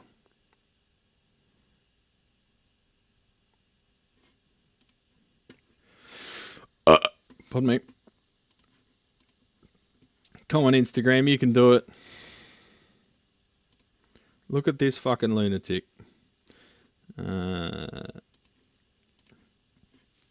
What the fuck, man? For starters, the light flashes, which is annoying. He's painted the turret board, the bell housings, the inside and the outside of the chassis in this fucked up sparkle that looks like a teenager's or a kid's shoes. It's just, on what planet does that look good? Plus, that's like aluminium foil in that sparkling shit and you've sprayed the board with it, I can see that not working out well in the future. But he assures us that it's aircraft grade paint, whatever the fuck that means. But I'm like, okay, do they paint the aircraft circuit boards with it? I don't fucking think so. But he says in the comments here, one of my mates, Chris Church, how's that paint going to hold up in 20 years from now? Will it turn conductive? And how would you know? And he writes, high temp aircraft paint will last 50 years, haha. High temp. Okay, well, what the fuck's that got to do with conductivity? And aircraft paint? I don't think the aircraft paints their boards with it. I think they're possibly, if they do use it in aircraft, which I doubt, I've never heard of aircraft paint, but if they do use it for aircraft, I reckon they'd paint the outside of the aircraft with it, not the inside. But anyway, funny shit. Orange drop. Yeah, orange drop. Always with the orange drops, man. Always. Yeah, it looks fucking disgusting. But yeah, then I looked up that brand, and that's their thing. They make everything fucking glitter, glitter, glitter. I've already closed the tab, but hang on, let me try and find the website. I can't see how anyone with that sort of taste could build a good amp. I'm sorry, but you know. Signature sound, high-end custom guitar, high-end, okay. Oh, we've got a Shopify.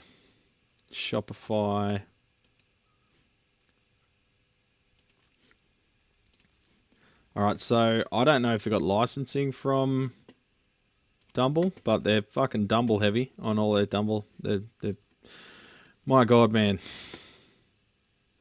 I'm starting to feel ill looking at these photos. Like, your eyes just can't, you don't know, you can't identify colours and shapes. It's like you're looking at static.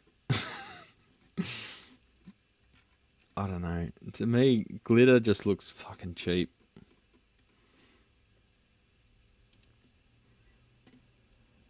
Oh, they're only fucking 10 grand. Okay.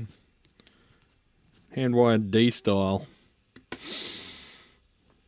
$12,000. Yeah, okay. Just put that price on it, and eventually someone will decide that it's worth it. Oh, they're sold out. They must be good. Is everything sold out? Oh no, that was the only one that was sold out. Legendary tone. New old stock. Gotta have new old stock if you're charging that much.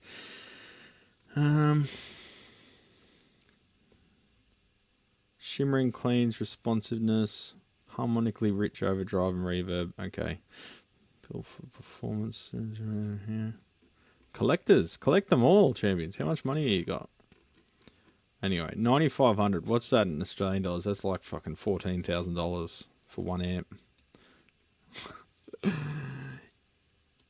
Anywho, they got the dumb part right.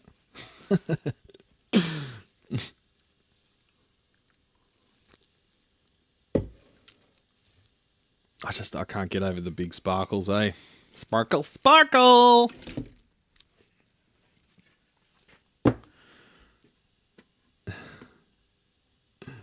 The twat.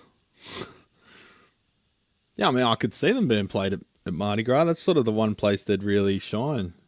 But, I don't know. I want to hear overdrive without harmonics. Yeah. Yeah. Sine wave. Harmonically rich overdrive. Well, of course it fucking is. You just overdriven a signal. Guitarists fall for anything. I'm sorry, but you guys are the dumbest fucking people on earth, guitarists. Seriously. That's why I don't bullshit you, and I think people appreciate that, but fuck me, everyone else does. And then I get accused of being, I don't know, negative or whatever, because I don't bullshit you. It's like, no, I'm just telling you the truth. Don't believe the hype.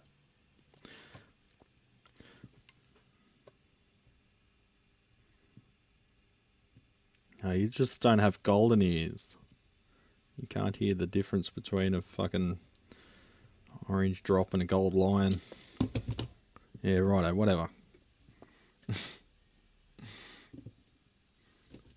Yeah, true. How can you say we're the dumbest when hi-fi folks exist? Hey, Brad, it would be cool to see how you test the FYM 2000 amplifier. Well, guess what, champion? I have edited a video. It's an hour long that goes over the entire process from start to finish and how I test it, everything, how to install it, all the pros and cons of the board and the amp, the whole lot. It's like the omnibus of the FYM 2000 and JCM 2000 series amps. All I'm doing is I want to record or acquire a nice little backing track to open the video with. It's all edited, ready to go. I just want to put some music to the intro. I was talking to Leon Todd about that. He was going to maybe record us a little bit, or maybe get him to do my theme tune. But then I'm like, I'm a fucking guitarist-ish. I'm a guitarist-ish person. I'm a guitarist-shaped object. How lame is it that I'm getting another guitarist to record a track for me? And I thought, he is a fucking gun guitarist. We all know that. Leon Todd, what a fucking machine. But I really need to get my chops up and grow some balls and record a little backing track and a little intro riff. So that's my mission this weekend. I'm going to get the guitar out and practice and get toit like a tiger and record a little. I want to do it like almost like a Windows intro theme type thing where you try and get a lot of different musical theme and concepts into a very tight, like 5-second little thing. It's very hard to get a memorable but succinct and very nice statement in like a 5-second recording. There's a good story about the Windows intro theme by Brian Eno, Windows 3.1, or not, was it 3.1? No, 95, Windows 95, when they started realizing this is the old Silicon Valley, back when they were artistic, cool people, and now they're just fucking monsters. But yeah, they got Brian Eno to record that. It's like so complex but so beautifully done. That Windows intro theme.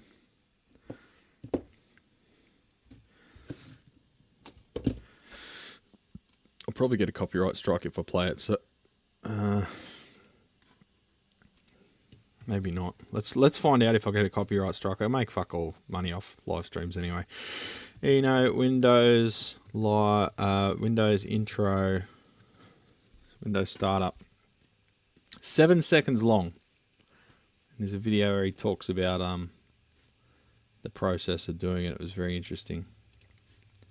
Have I got desktop audio enabled? No, I do not. Desk share. Yeah, that one? Yeah, there's a full story about that. Did you hear that okay?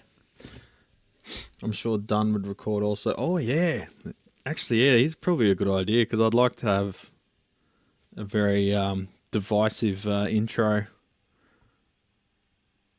that gets rid of all the pearl clutching fucking dipshits. So a bit of grindcore would be good for an intro. Maybe on the more aggressive videos, just get rid of the people that are like, oh, you whinge a lot.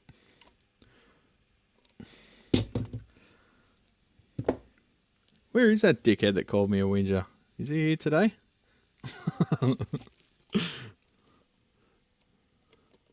He's a member. I think he won a membership. I don't know.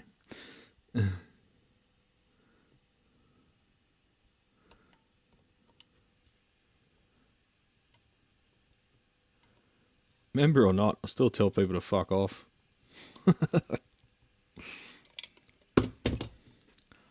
Orange did a purple Tolex for one of the Madonna videos where she pretends to play electric guitar. She pretends a lot of things, doesn't she? Pretends to have actual skin. I heard that, thought I got mail. Yeah, there's a whole story behind that recording of that theme. It's pretty interesting. I do like Brian Eno. Often when I'm working here by myself, I'll put on Thursday morning or airport music for airports, that kind of stuff. Or new space music.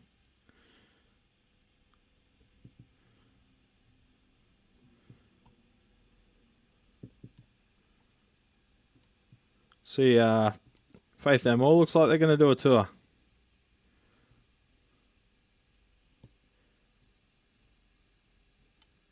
Good shit. I'll definitely be getting to see that. They had so much energy when I saw them in around 2013 or whatever it was. On your FYM boards, are the power tube sockets on the opposite side to the preamp sockets? No, but yes. So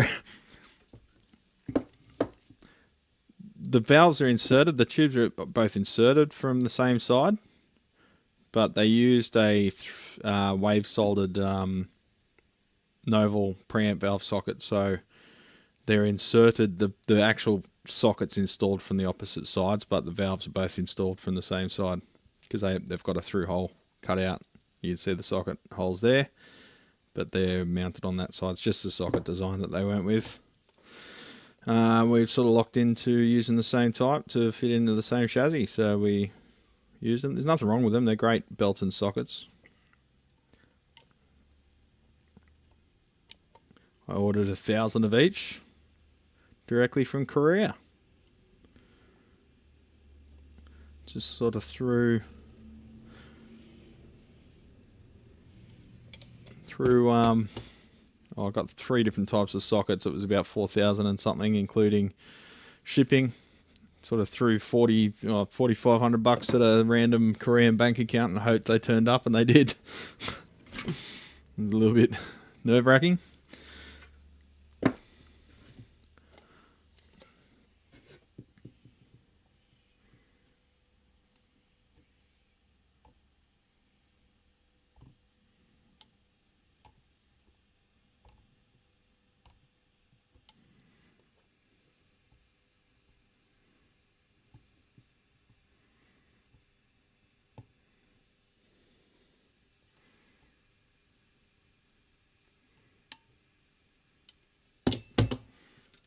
Kind of miss the old Windows when life was simpler, eh? Apps just did one thing and no AI, and the computer didn't try and suck up every last second of your time and keep you engaged 24 hours a day, sell you upgrades and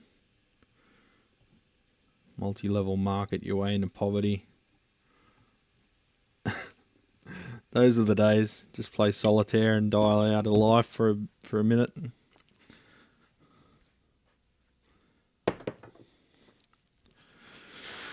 Ooh, silicon smell. It's like chlorine.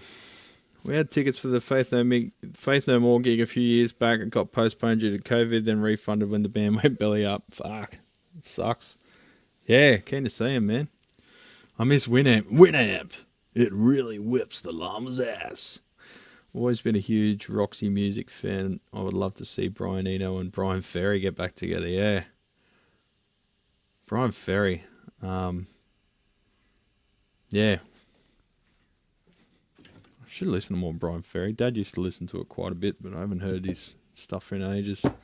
Business kills humanity. Yeah, it seems to. Used to boot into DOS. Windows used to use too much memory to play Wolfenstein 3D on release. Yeah. Yeah, you play it directly from DOS. And when we played network games or dial-up modem deathmatch games, we'd use IPX and NetX and play directly from the command line in DOS. And I had different auto exec files. So if I knew I was going to be playing against a mate for a while, I'd just rename the autoexec.bat file, batch file, and set it up to automatically start those services when you boot the computer. Fucking old, man. We're old. Kids are like, what's a command line? It's that thing you go to delete your DNS history. Oh, that one. Right.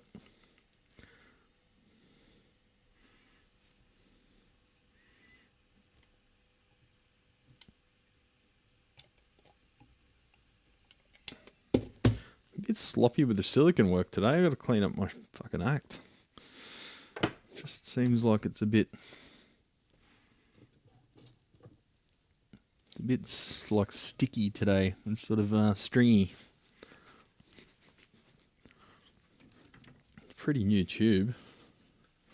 YouTube. You can. Oh, that's the other thing I found out yesterday. Bobby Prince just died.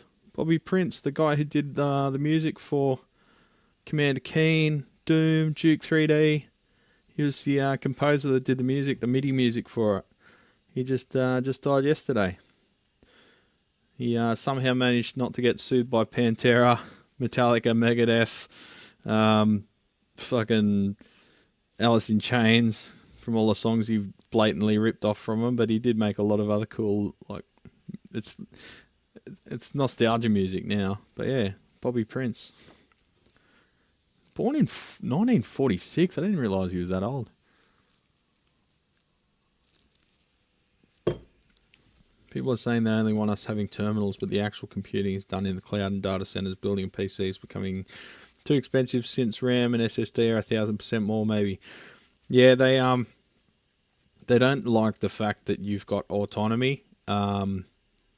They want to control everything and they want to rent seek everything. So you will not own even one piece of software, that you will have to subscribe to everything.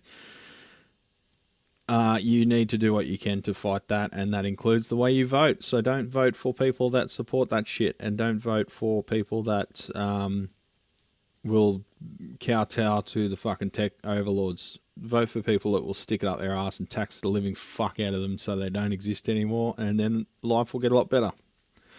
I use the Unix shell on both of my Macs all the time. You nerd.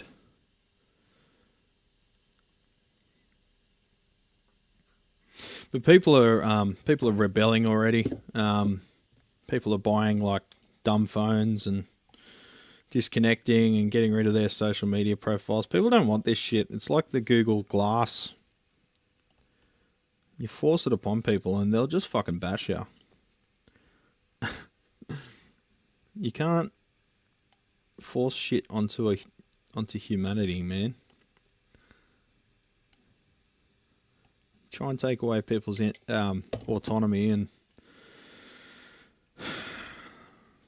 they're just trying to make you so nihilistic at the moment that you don't care anymore, and you need to not let them.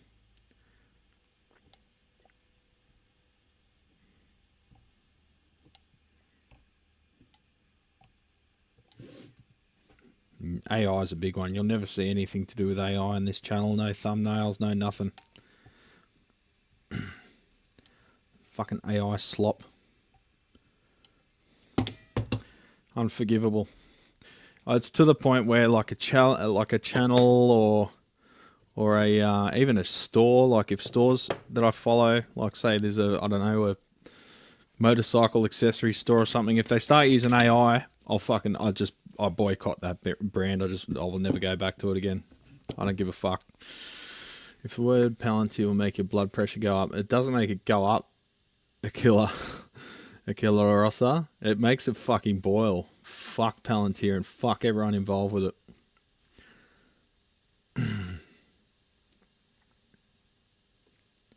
Oh man, Jesus, lucky Jim.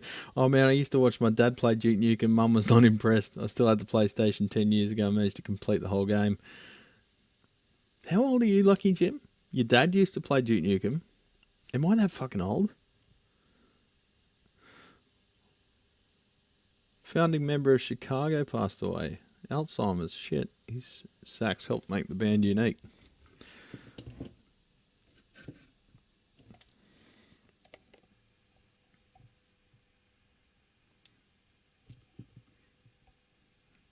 You know a band I'm finally starting to give the time of day? Sonic Youth. I've been listening to them the last couple of days, and I think it's finally time for my Sonic Youth era. I'm only 30 years too late.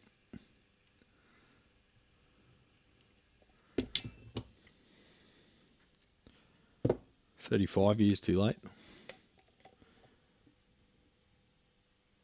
But you know, it's better to be late than never.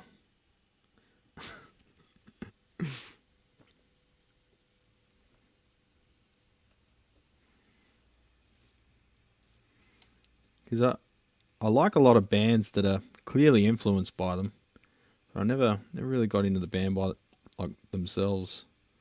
Bands like Speedy or Tiz and stuff. 2-0, yeah. Damn. Yeah, bands like Speedy or Tiz and stuff that are clearly very influenced by Sonic Youth I got into long ago, but Sonic Youth themselves, I felt like I needed to just leave it until I understood it a bit better and appreciated it for what it is. See him live half a dozen times. Fucking hell, Cold Acre, that's awesome. Got to see him in high school, circa 1989. Fuck, I was a bit young for that. I would have been 5 years old.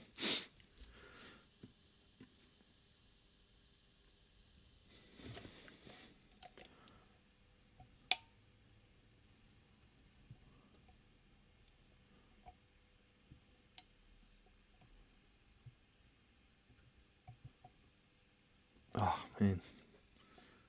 Got to be a bit more precise with this silicon. Normally not this hard. What's wrong with me?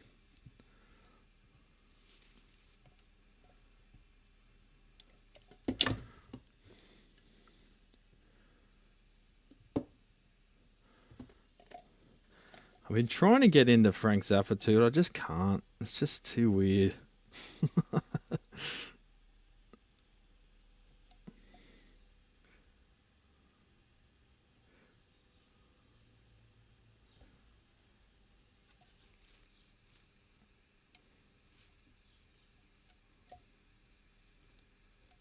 Maybe I'm just too dumb for Frank Zappa, I don't know. Or maybe it's just not... doesn't speak to my musical instinct. I don't know. Don't know what to tell you, champion. The galahs are going off outside.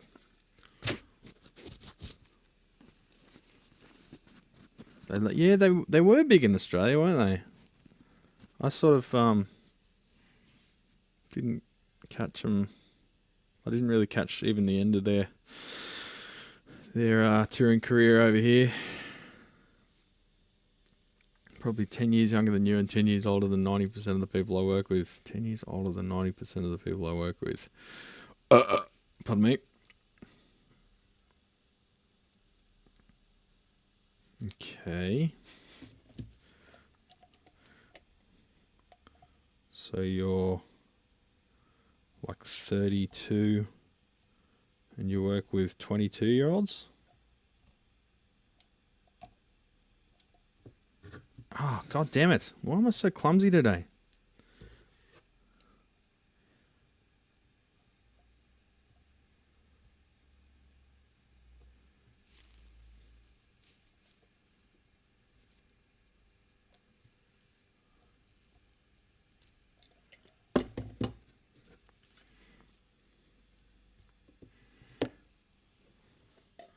What does it hurt when I pee? You have to find the right Zappa record. Yeah, that's what I figured. They do vary a lot.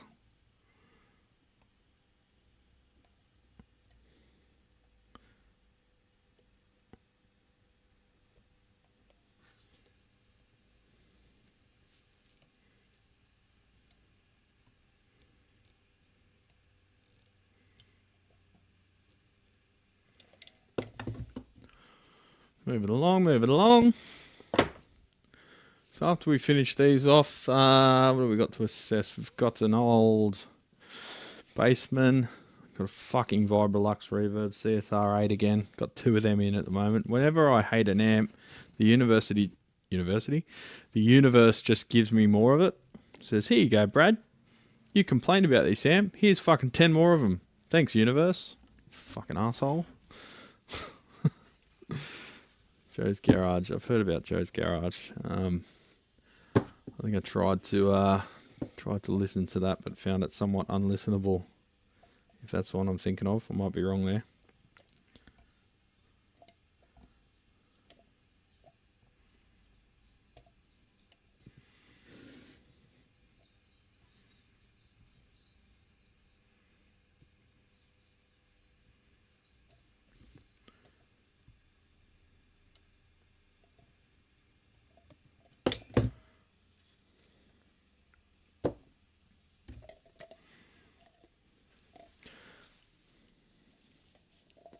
Yeah, silicon's really stringy.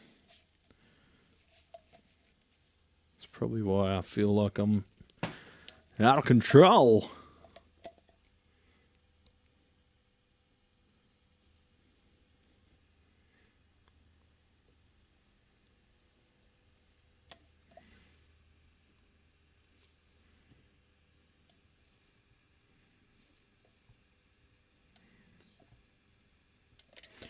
So instead of siliconing the parts to the actual deck, I'll put them in sets and just silicon them to each other.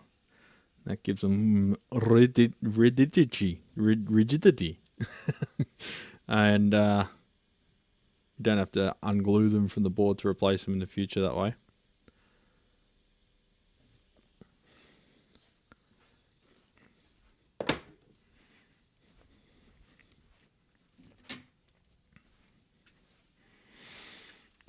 I'm rocking Satch Extremist and Time Machine while working on a 79 Marshall Mark II Master Volume. Nice. Was definitely previously by a crackhead tech. Ah, it sucks. Ping Yumi. Have you got a channel? Do you put up videos of stuff?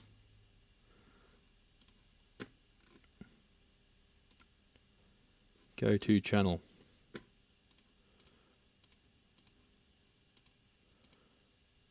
No, you don't. Okay.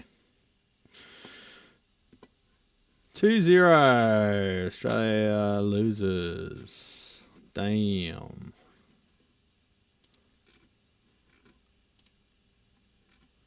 Socceroos slump to defeat.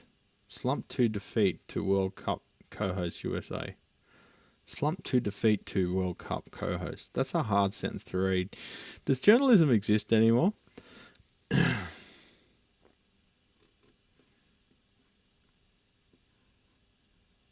We have Australia's first case of H5N1. Awesome.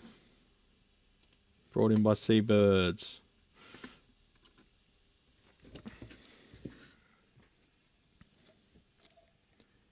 Something that got randomly suggested to me by YouTube last week was Eartha Kitt. I knew nothing about her. She turned out she was one of the Catwomen out of Batman. And she had a song called I Want to Be Evil. And I thought, well, I'm definitely clicking on that one. And it was, it was a really cool song.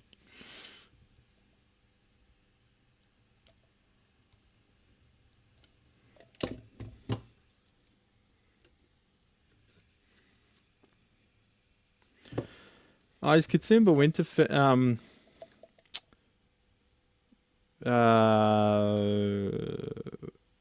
Winter Magic Festival on this weekend? Is it? I thought it was next weekend. Damn it, I'm too busy to do anything.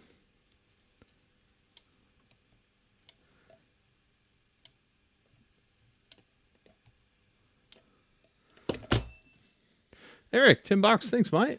Hey, Brad, how would you enlarge a cutout in a chassis to accommodate a drop-through transformer that is a little bit too big? With difficulty. Your best bet's cut-off disc on a grinder and use a straight edge. Mark it carefully.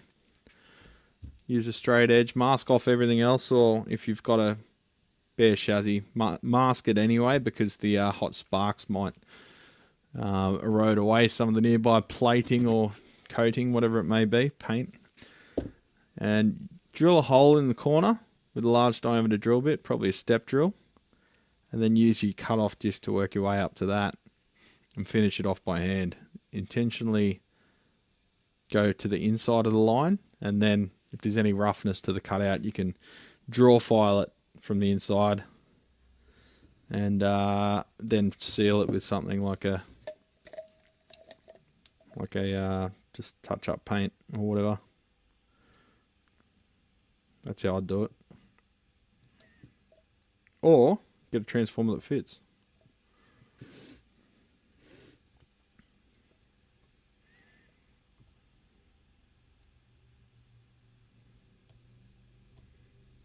That's your best bet.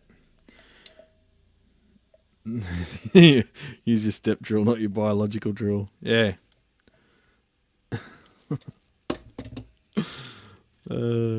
Funny. Yeah, I should head up there. There's a lot of bands playing, but I'm not mentally prepared for it because I didn't realise it was this weekend. And no one will probably come with me because I'm a loser.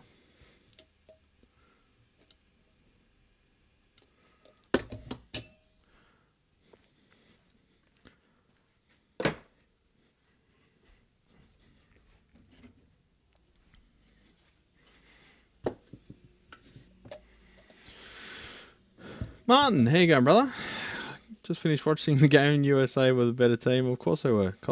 Scotland kick off at 11 PM. There you go.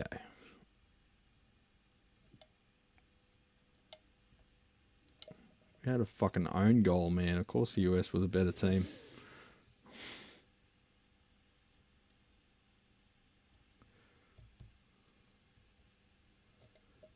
I remember even at school, like even just lunchtime games, if you scored an own goal, everyone talked about it for like the next week, taking the piss out of you. Embarrassing, let alone being, you know, national representative.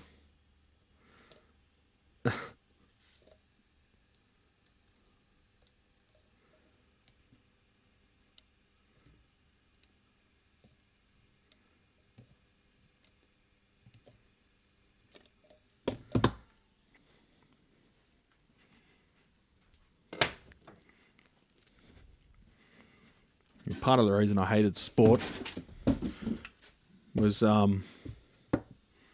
if you did anything stupid or inadvertently fucked up, kids would just fucking bully you about it for the next week or two, like just constantly. I'm just like, well, fuck you, I'm gonna go smoke weed instead, not play your fucking stupid sport, follow your stupid fucking rules.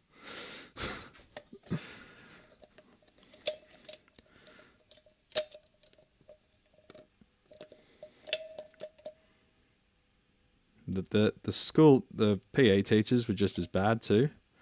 Like they were mates with all the parents of the kids that were sporty, and those kids like had a free pass to bully everyone.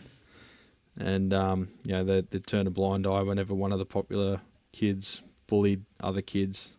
But then if you fought back, you get full penalty. You know, they'd needle you, and then you finally snap and you punch one in the fucking face, and then you cop it because the PE teacher conveniently didn't notice all the other times that they were needling you and doing their best to fuck with your head. So I just thought, you know what? Sport's a game for fuckwits. Sport's a game for jerk-off fucking dipshits. I'm not going to play their fucking rules, not going to play their game, so... Oh, come on, man. One more bead. Are you fucking serious? Ran out on the last bead. Fuck you.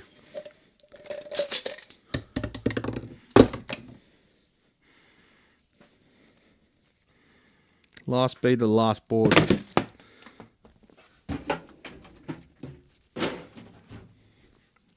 Squeezed it so hard I actually bent the handle. Now it's all fucking distorted. Try and bend it back.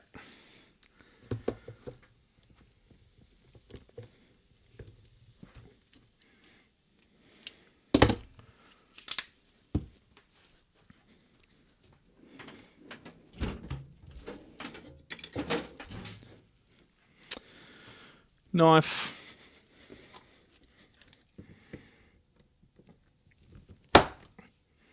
Because we had Mexican food last night, I thought it would be funny to play mariachi or Bronx while we were while we were having dinner. So I showed Shell Mariachi El Bronx, and then I showed her the Bronx. She's like, what the fuck?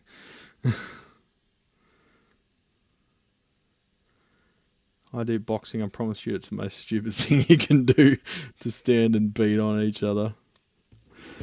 I've got one of my customers is a Muay Thai dude. And he's like, yeah, you should come down to the gym, man. I'll get you started if you want. I'm like, it'd be good to do some kind of combat sport to keep fit, and also be able to kick someone's ass if they fuck with you. That'd be cool. Hiccups.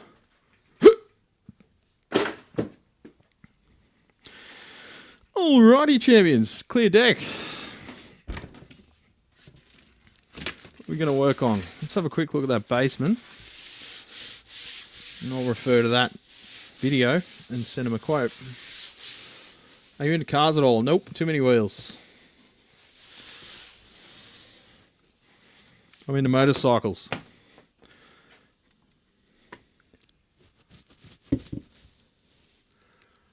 Oh, is that you? Ping Yumi. Is that you that ordered the 5B3 cab? I never know whose name's what, where, and whatever. The company that did the reflecting pool are called Green... Are you serious, Martin? The company that did the reflecting pool are called Greenwater. I think that's a joke. But with this fucking world the way it is, anything could be true, couldn't it?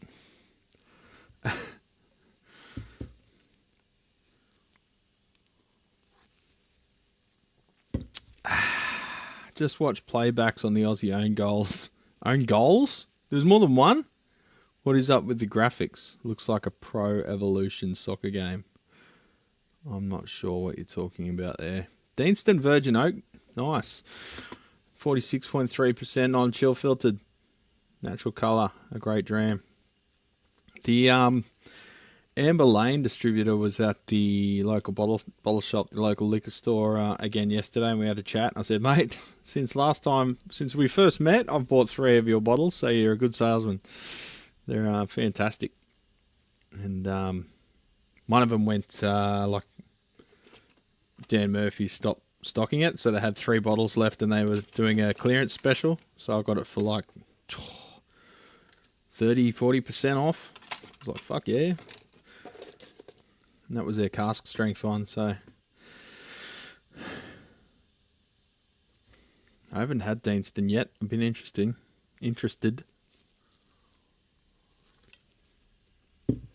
Can I ask a dumb question? What's the effort like to convert a 20-watt 6v6 amp to a 50-watt EL34 amp? Where you've got to redesign, you've got to replace the output transformer, you've got to replace the power transformer, you've got to redesign the power supply, you've got to probably drill holes, modify chassis. Well, yeah, you wouldn't have to drill holes. You'd have to modify the chassis for the... Well, you'd have to re-drill mounting holes for the new transformers because they'd be physically larger. Pretty much everything else would be the same. What the fuck was that?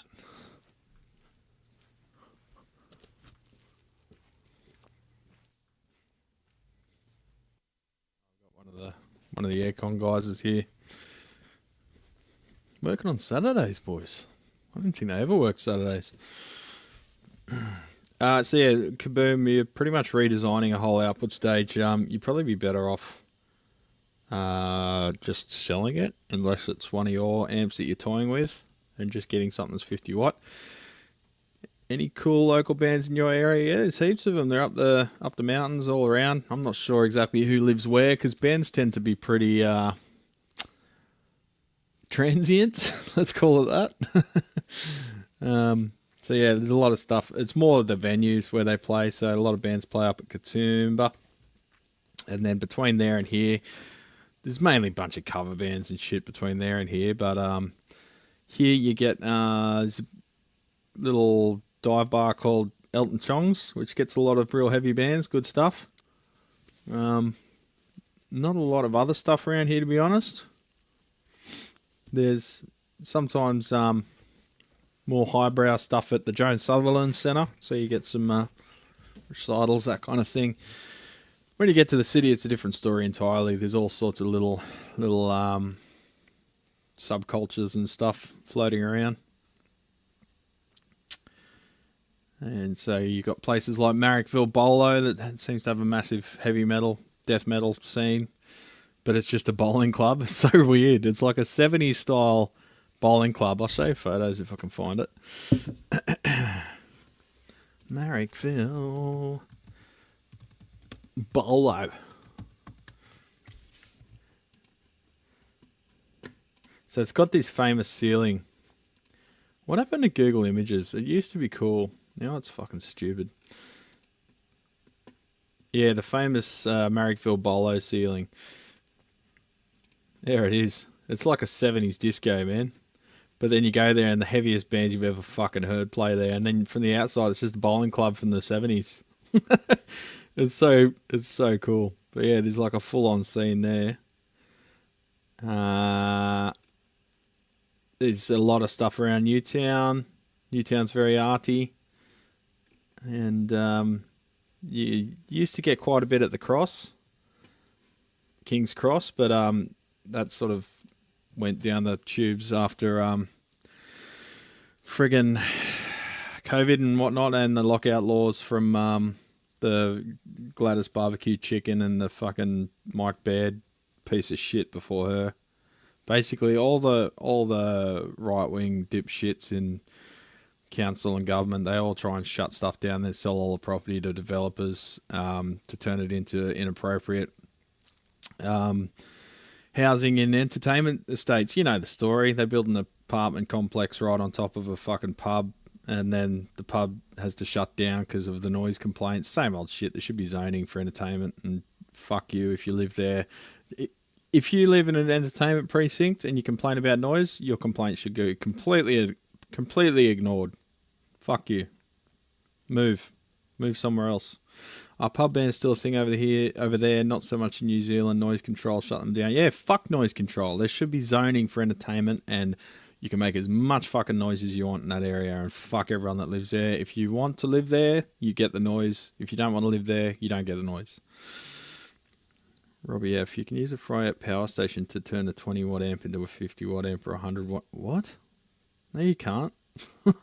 Oh, hang on. Yeah. Sorry, the other way around. 50 into a 100. Yeah. So this was I guess the PS50 because it's the 2-valve version. Do they do a 4-valve one too? Do they? No. PS100. I find it hard to believe it's getting 100 watts out of it though. Yeah, so that's probably your best bet. Just do what I did to that one earlier and they won't blow up. Olympia WA used to have a decent scene. I should go see... Oh, Slater Kinney. Yeah, fuck yeah, do that. I'd see Slater Kinney if I could.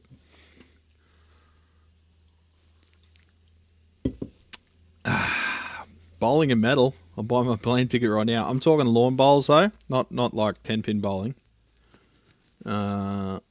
Is lawn bowls a thing in the US? I've never seen any pop culture references to it. It's more of a English and New Zealand Australian thing, I believe. Brad, with that ginger beard, you've got to have Scottish blood in you. Yeah, probably. Scottish, yeah, I think, yeah, Scottish directly on Dad's side. And I think Scottish and Irish on Mum's side. I've got the Fryette. Oh, you've already got a Fryette. Okay. I just love EL34s. Well, you can put EL34s in the Fryette. You just probably need to modify the bias range or whatever. I'm not sure exactly if they've got any allowance for easy modification, easy swapping of the output. Sometimes I've got to switch, something like that.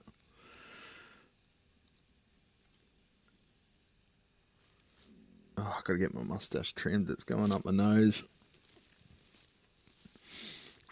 It either goes up my nose or I'll brush it down, then it goes in my mouth. Sorry, I keep touching the mic too. Let me take it off. I need to give it a comb.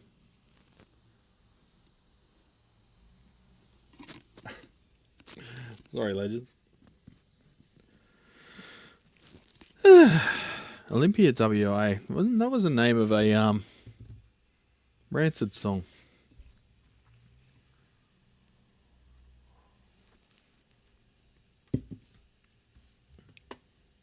Two Power Station 50s are on my wish list. I will need them as prerequisites for the basement and DR504 I aspire to.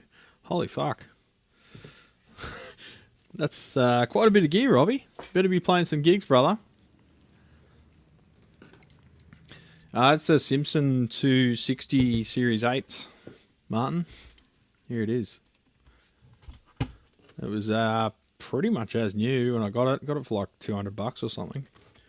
With the original roll top case and user manual and everything.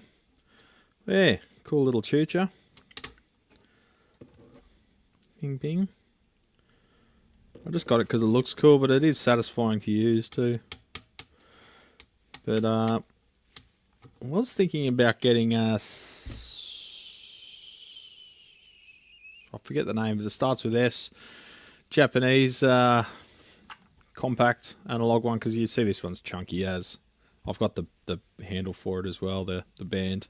Gotta go, take it easy guitar, John. Be nice to each other. Yeah, we are. We are in this house. And if you're not, I'll boot them. Sanwa? No.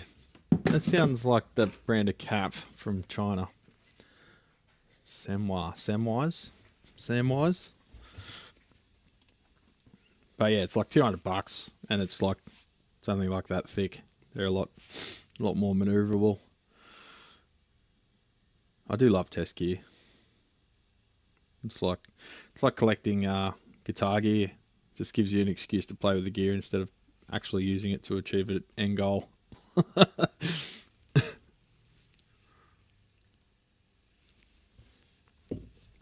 All right, we better suss some shit out.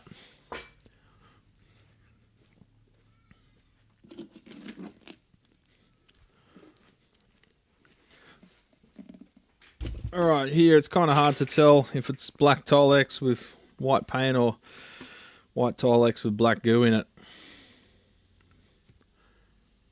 I think it's the latter. But yeah, she's pretty filthy. Old 6G, 6B. Bit of corrosion on the logo there. Very ingrained dirt. Like clogged into the grain of the Tilex. If and when I ever play a gig, any vintage amps I own will stay at home. The Rev D20 and Sin 20 are better for taking it out of the house. Yeah. So you're just collecting. Fair enough. Alright, and the backs. See, it looks like black Tilex with white stains on it on the back. But I think it might be black paint. Yeah, you can scratch it off. So it's got a knob. Very filthy. It almost looks like it's been through a house fire or something.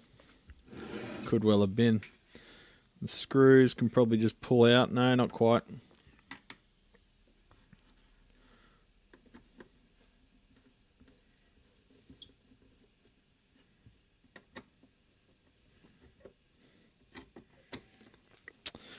Random screws, all different to each other.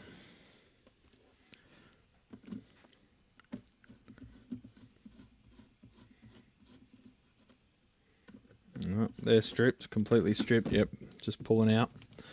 And you can see they're not really long enough either. Alright, so it's been painted. We'll see if we can get that paint off. But I don't think from memory the customer was that fussed about that. You still go out and play, Brad? When, Martin? I work 15 hours a day, 7 days a week. And still only just pay rent. Right,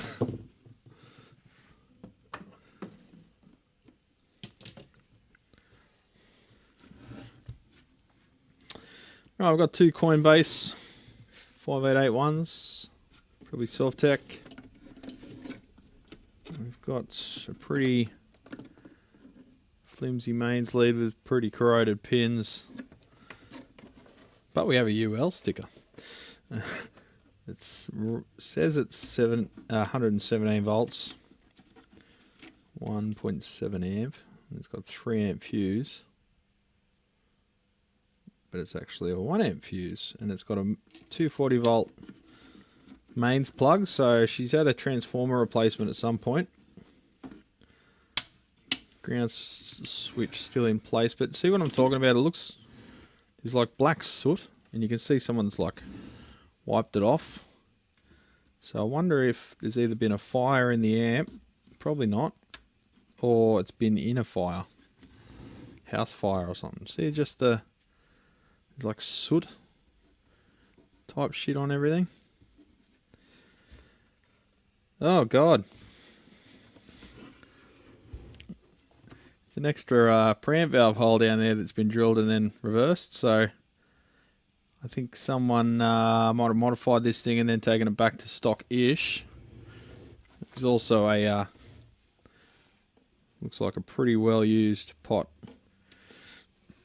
And an extra hole there for God knows what. So this may be a victim of modding and then a recipient of demodding. Let's go up this way.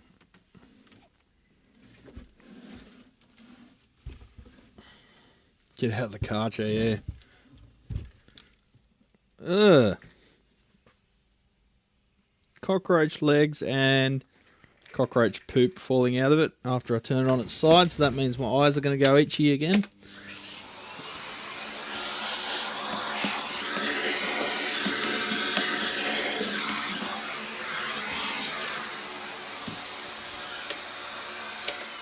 Oh, that reminds me of another fucking mentally ill dipshit that commented on I think it was a live stream. I just banned them because I get like skin allergies when people let their dogs and cats sleep in their guitar case and the dander comes out, and also from cockroach droppings, insect droppings. I get pretty severe skin allergies, and if I touch my eyes they go puffy, and doesn't seem to affect my respiratory system, but mainly skin and eye allergies. So it affects like the thinner skin, like the inside of my arms. That I get hives. You can actually watch them in real time raise up and turn red. If I have that shit on my hand and go like that, 4 big red lines will appear on my arm when I'm having a sort of bit of an episode of that. And this fuckwit in the comments, just a mentally ill weird cunt, commented that I'm an ice addict because I keep scratching. Or no, I didn't even keep scratching. I commented that I'm getting allergies from animal hair inside that guitar case. And then he claimed that I was lying and that I'm actually an ice addict and I'm scratching my skin. And he was like, serious? I'm just like, holy fuck. Your life must suck for you to be that fucking mentally ill and still allowed to use the internet. So I blocked him. He can rant and rave to himself, not bother anyone else. Fuck off to the subway, mate.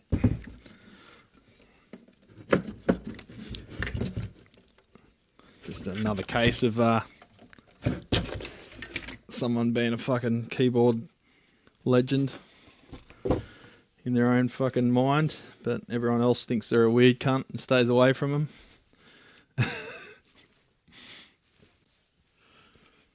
Oh, I smell of silicon in here.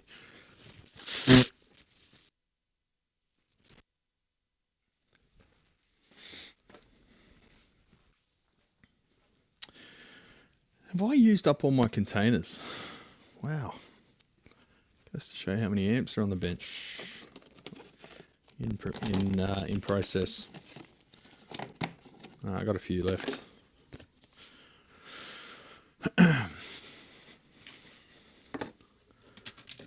Yeah, that's. You sure that's cream tile X with black gunk? Yeah. No, it's that's what I'm saying, Kaboom. It looks like that, doesn't it? but it's actually black paint on cream Tolex.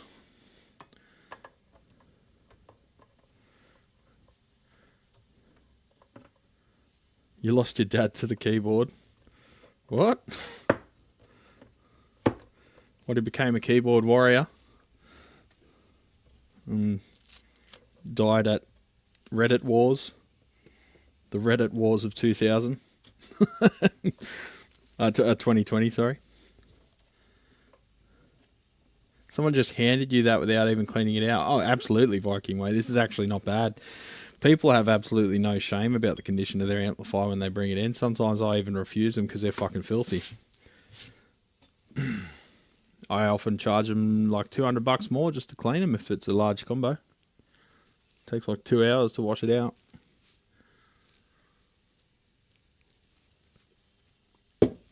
I remember when we had our cat, I was constantly getting itchy eyes, running nose, sneezing. Didn't really hit me until a few years after he died that I was allergic to cats. Really, Pete? It took you that long? Wow. I believe you can get a shot for it these days if you're allergic to your pet.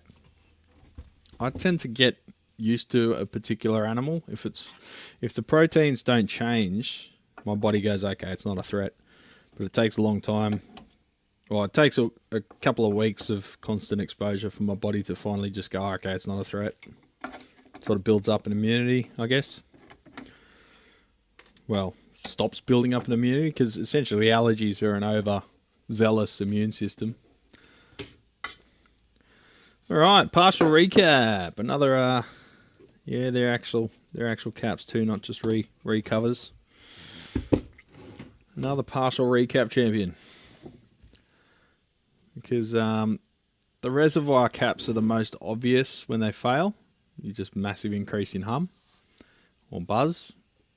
Horrible noises. Horrible noises!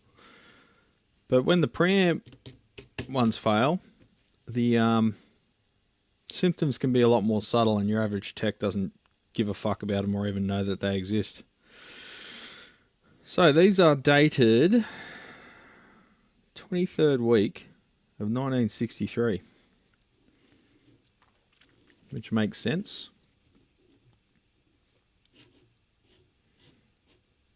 Given the rest of the amp. Looking at the date codes, 63, 64. Okay, so it could be dated 64. And 63. 63, 63, 63, and 64 for the choke. I take a vacuum to my combo once a month and it's under a good cover. It's a good way to do it. Pardon me.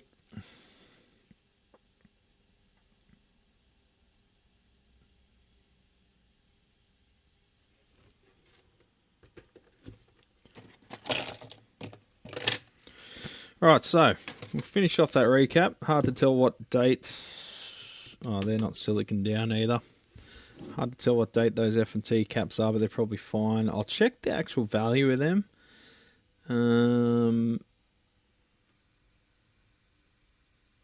Because they might not be accurate to the original circuit. If they're not, I'll give them an option to have it restored to the original setup.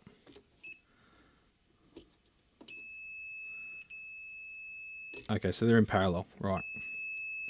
Thought that was series there for a minute. So 60 microfarad of, still getting cockroach shit. Still, what am I saying? 60 microfarad nominal of B plus filtering, and then 4 20 microfarads after that. Don't really think about. Oh, okay. So you grew up with him, right? Yeah, that's a bit different. So this is one of the very early voltage selecting ones then. Okay. So, yeah. Maybe that is the original transformer. See this? They've just got like a... almost like a banana plug. It's like just a... I don't know what you call it. A thing. And and you can select what voltage you have that you want. It's still only got the one print on the back, but it goes up to 240, and that's what it's set to, which is good, and goes down to 117. So not suitable for Japan, but pretty much everywhere else. We've got one screen grid resistor that's been replaced. We've got a multi-earth wire going to the output transformer. Everything else other than the bias cap and diode and the bypass capacitors looks original. And the power cord's been replaced at some point. It's interesting, that's actually it's a really old lead because that's the old color code. It's actually the old US color code too. I think it was the same, or before they went white and black. Fuse holder's loose. It looks like that wire's been replaced. It's a lot brighter than the others. Maybe not. Could just be coincidence.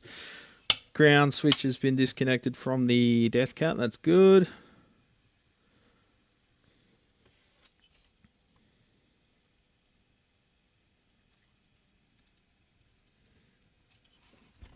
A bit of fuckery happening down here on the bias and rectifier board.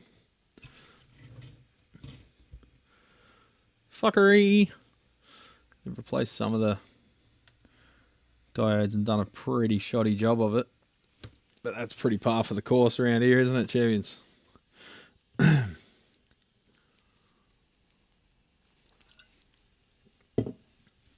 Yeah, I don't really trust this meter back here either, Robbie. It's just cool for background activity.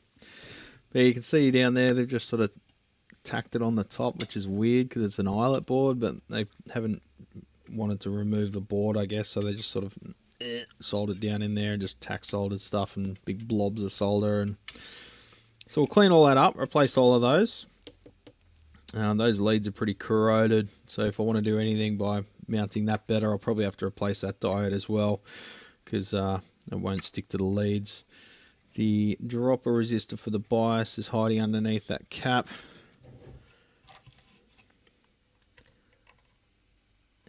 An 18K, I think they were 22K by standard, so he's probably heated up the bias a little there. It's got a F&T 100 microfarad bias cap, a bit high. Looks like we've got the Great Britain colour code. Ah, is it? Right, okay. Red active. Makes sense. I think they changed that here because they were getting confused with low voltage DC stuff. That's why it's a different colour. Looks like they've replaced very early in its life the phase inverter coupling caps. They're probably 400 volt rated and failed. And the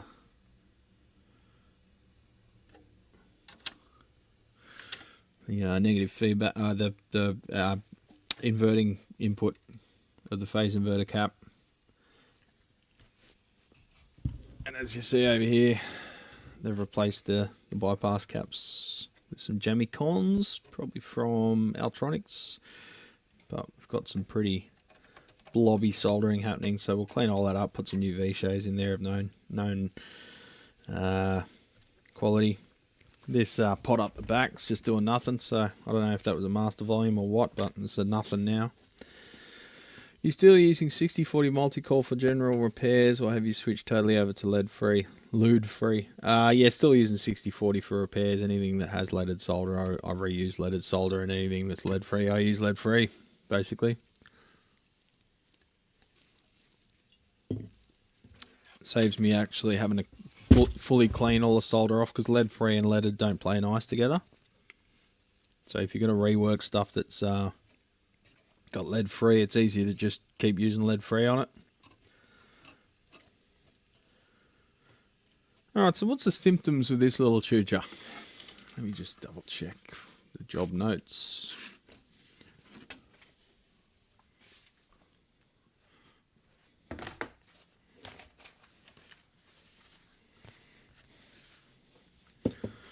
The original brief was for a piece that only lasted 3.25 seconds. I've got a feeling Ben is way back in the stream there. And he's watching us talking about Brian Eno and the Windows 95 intro.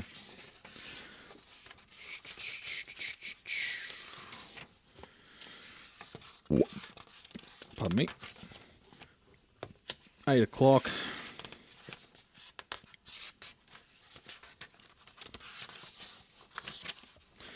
Got a DR103 to check out too. Pro Junior. Oh yeah, I just made some Pro Junior boards too. I don't think I've told you guys about them, but we've got the Blues Junior ones, so I thought we'll make some Pro Junior ones as well.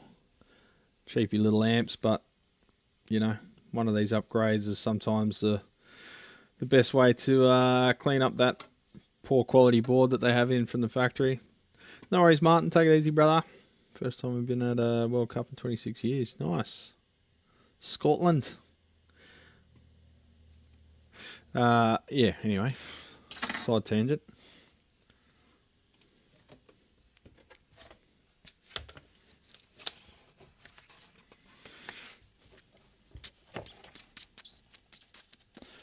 I went to lick my fingers then to turn the page. Then I remembered I've got cockroach shit on my hands. Better go wash them.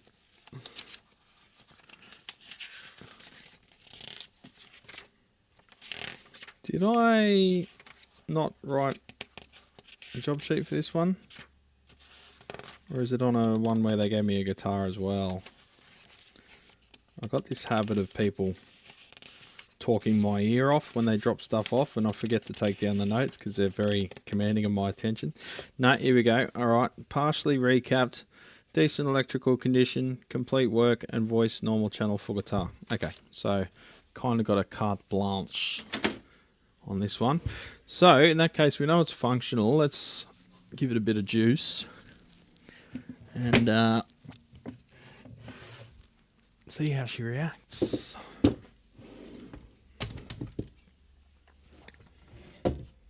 Check for board conductivity. Conductivity! Am I zoomed all the way out? Yes, I am. Okay, I'll just angle it up a bit since I'm standing up now. But not so much it catches the bottom edge of the oscilloscope. Alright, happy days.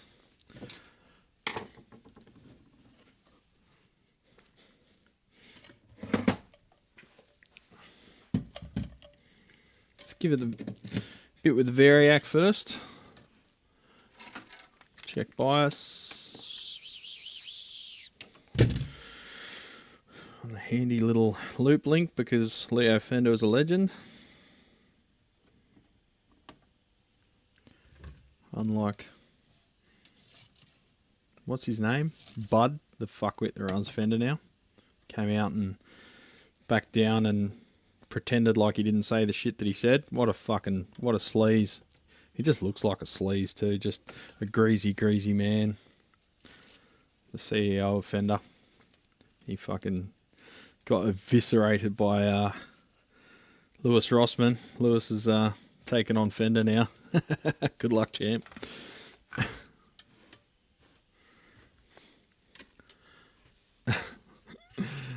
I love Lewis. He's like a fucking dog with a bone.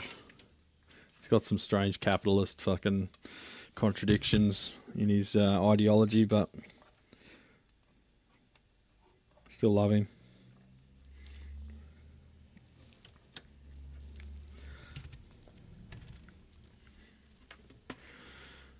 Workbench, zoom out. All right, so let's say let's just round it up to 50, eh? 48.8 ohms on the left hand side, 46.5 on the right. And let's just go 47. We'll go middle of the road. Just flick it over to that, just for estimates, champions.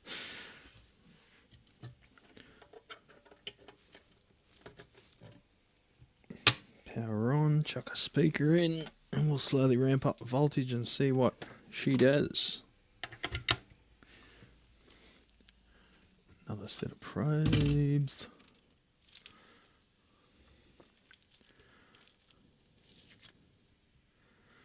Fender's already a Walmart brand, brother. Hate to tell you. We're running 4 ohms at the moment. Probably want to be running 8.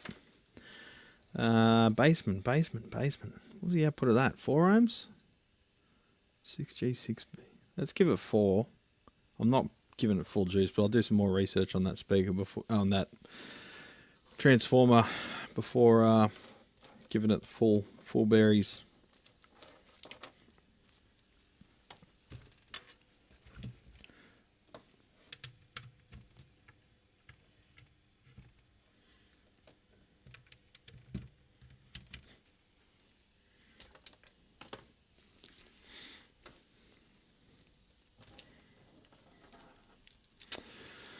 Kippo, how you going, brother? Saturday live stream. Lewis was spot on a basement. Looks fairly unmolested. Lewis was spot on a basement. Curious with mustards in the PI. Yeah, I think they've been replaced. Along with the inverting input for the phase inverter. At some point in its past. Alright, I've got 6.5 volts there. Slowly I'll give it some signal, just a sine wave to start with. But no big jumps in current. That's good. Set everything 12 o'clock.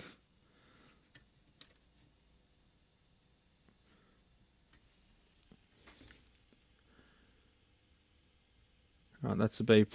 This is the drop across the primary, the output transformer. Scotty, what's going on, legend? Who cares about Fender, indeed.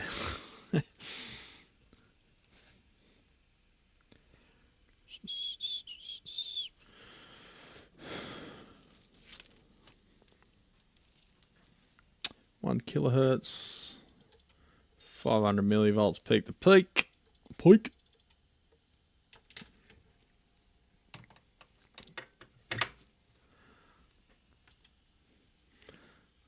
Ramp her up till we start to get conduction in the output stage. You know the deal, champions. We've done it a million times. Hopefully it doesn't blow up in my face. We're starting to get some pilot light glowing. Drawing 23, 24 watts from the mains. We're starting to get signal. Just realised I haven't got my Motu plugged in, so you won't hear the cabinet. 1 sec.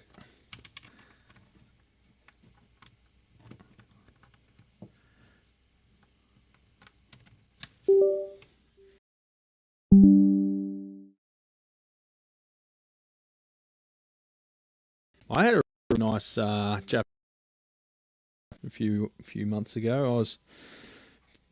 I was pretty happy with the quality of that.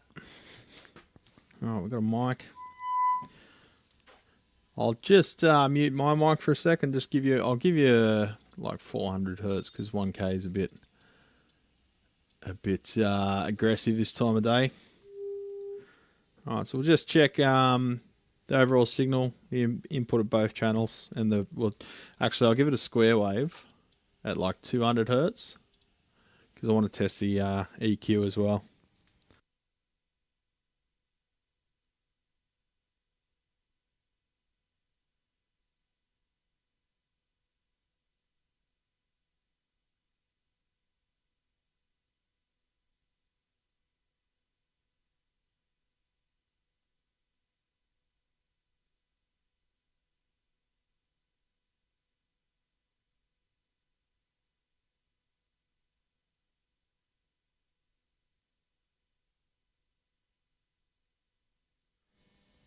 Alright, so we've got no signal at all on the normal channel, and we seem to have healthy signal on the base channel. Let's just check some voltages. Just check the cathodes first. Oop. Let's give it a bit more juice first. About half a volt. All the voltages will be reduced because we're running on the Variac. Oh, itchy face.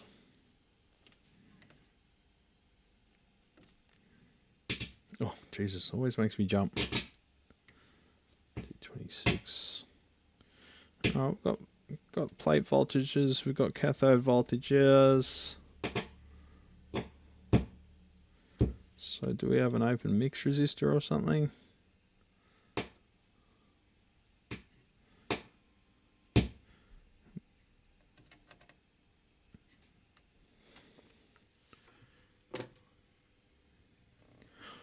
Could just be a bad valve. Let's just double check that. With we've got a bit. Nope, we've got. So it was just still in cut off there because we hadn't pushed up the voltage enough, the voltage. So nothing wrong with the second channel. Not on Fender side, but you got to think, why do makers keep copying the same guitar shape specs? I mean, Strats tell these LPs are like fucking Camrys, Commies, and Falcons.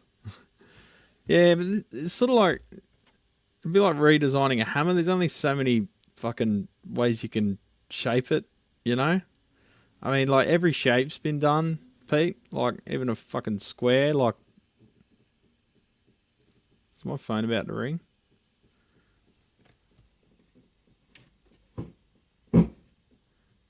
Picking up my phone signal, and that's because it doesn't have any grid stoppers, so that might be something that we do too, put some grid stoppers in.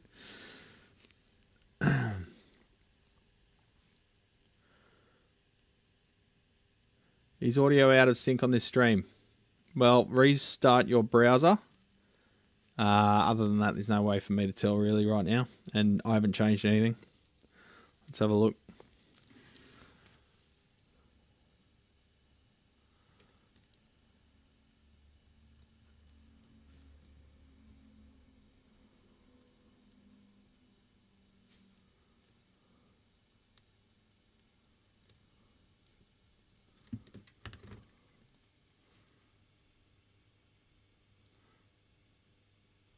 Oh, yeah.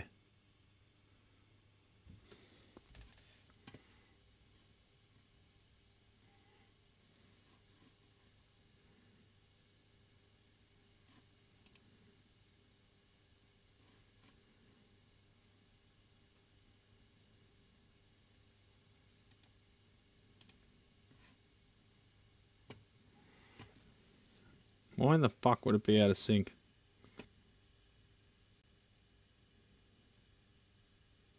Alright, test. The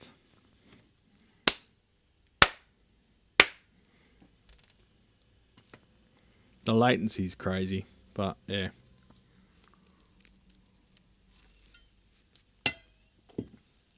Alright, that's a lot better.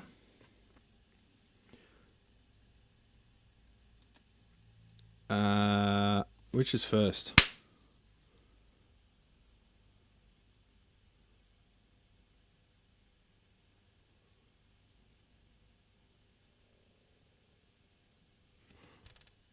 Alright, so the audio is late.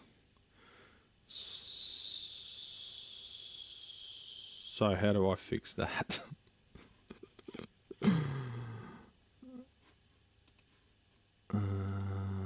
Advanced properties, they've just moved everything and now I don't... Where's advanced properties?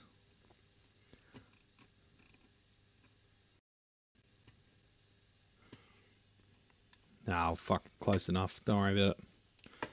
I'll look at it later. It's about 200 milliseconds late now, but it was like fucking 6 seconds before. Just nothing. I haven't changed anything. Did the same shit I do every time, and things are different every time because technology is dog shit. Now I've got to change that back to all messages because technology is dog shit. It keeps defaulting to top chat instead of live chat, so I only get like half the messages. Anyway.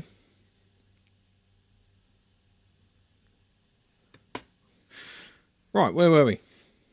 So let's give it the full belt. 240.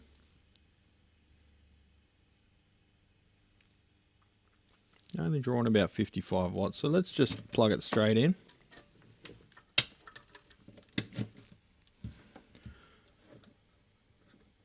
And piss off the Variac, because she's taken bench real estate.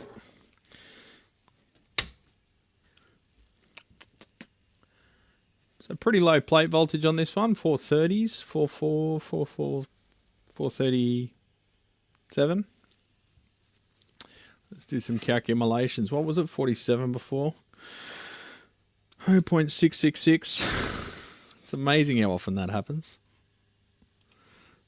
0.666 divided by 47 ohms. 14 milliamps multiplied by 430, say 437 equals 6 watts divided by 23. 27% bias. Man, that's going to be quite a horrible, cold sounding thing. Anyway, let's give it a quick play. Oh, where's my strap? What? Maybe I need to get another.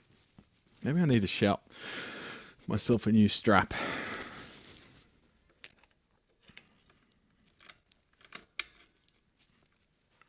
Where would I find a guitar strap? There's only 100 of them right behind me.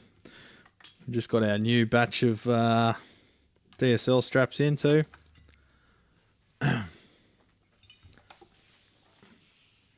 Oh, wrong way.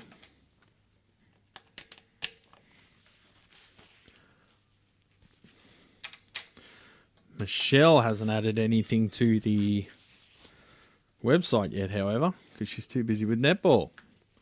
So she'll do that this afternoon after netball, hopefully.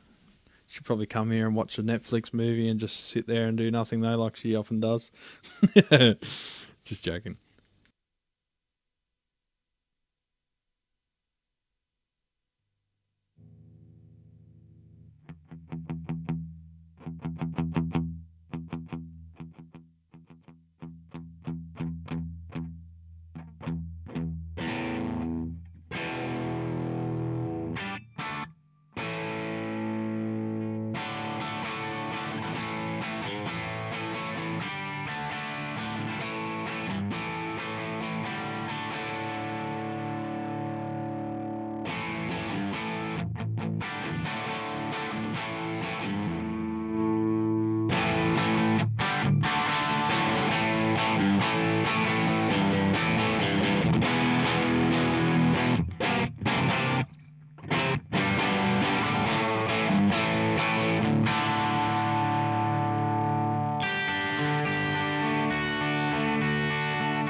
Alright, so there's definitely some funny behavior happening there on the normal channel, but the bass channel sounds okay.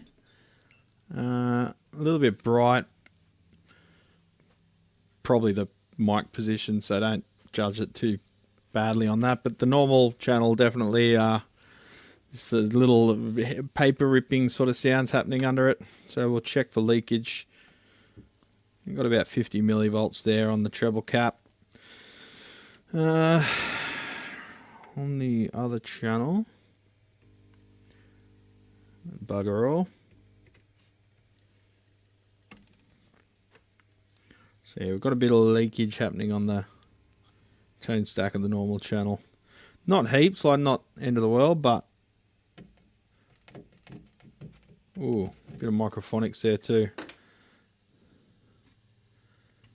Stinko strap. What's a stinko strap? Is that a strap that like I need to wash? I think the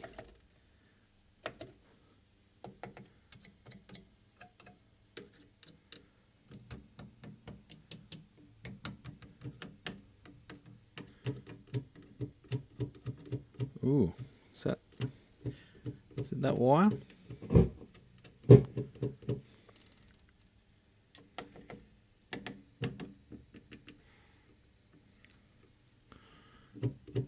That HT wire is really sensitive, but that's weird because that should be filtered. So I think one of the caps has stopped filtering, and now that HT wire is like in the audio circuit, whereas normally it would be effectively DC. Well, audio ground because it's filtered by the cap. The cap makes the HT an AC ground, essentially, if you know what I'm saying. You know what I'm saying? So yeah, touching that wire leads me to believe that that preamp cap's failed. Because otherwise, oop, it's picking up the phone again. So yeah, we'll add grid stoppers. That'll get rid of the RF. Sounds cool, doesn't it? It's weird how randomly the phone just decides to talk to the mothership. And I reckon someone's been chasing this because they've... Oh, we've got something else going on in this area.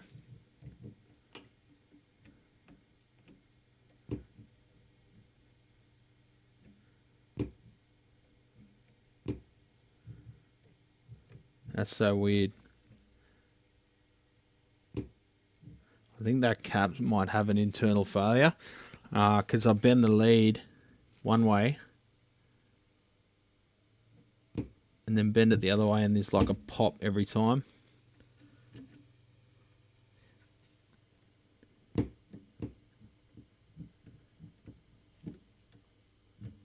That could just be a physical thing manifesting itself as microphonics, but yeah, that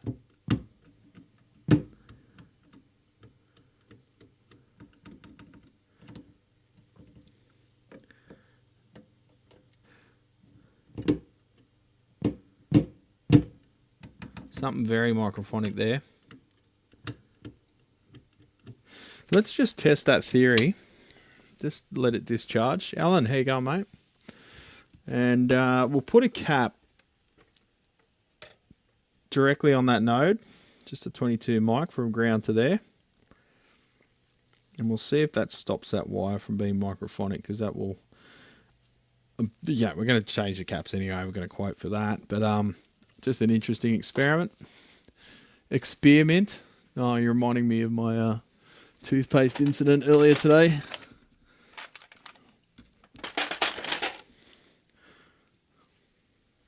An experiment.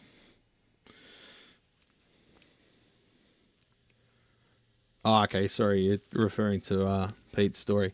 A couple of months ago, I put my guitar strap through the washer for the first time ever. I was putting it straight back into the case after a sweaty jam session. Fuck, it stunk.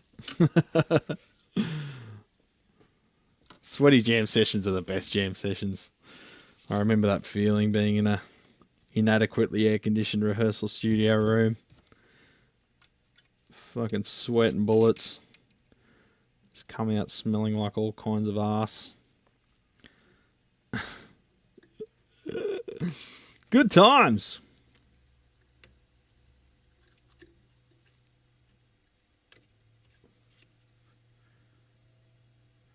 Alrighty, we better reform that cap. No, we won't. We'll just fire it up. See you, Viking. Have a good one. Being a Viking, and I imagine him with a big beard and a sword standing by our fjord. $5, Eric. Thanks, mate. Just got that transformer in with the old Dremel tool. Wasn't as bad as I was expecting. Thanks for the tip. Oh, that's excellent. The Dremel's a slow and steady with the Dremel will get you there, but I was thinking like an angle grinder with a cut-off disc of 1mm thick. But yeah, the Dremel will get you there eventually. Just might go through a few discs first. Just use those fiber reinforced ones.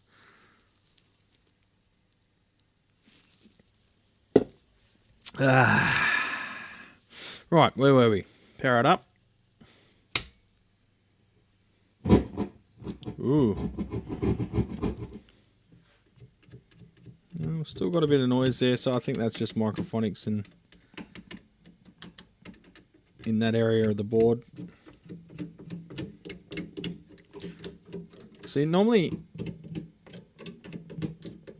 you can really pin the microphonics down to one component. But in this case, it's been a bit more elusive, almost like the board itself is the issue.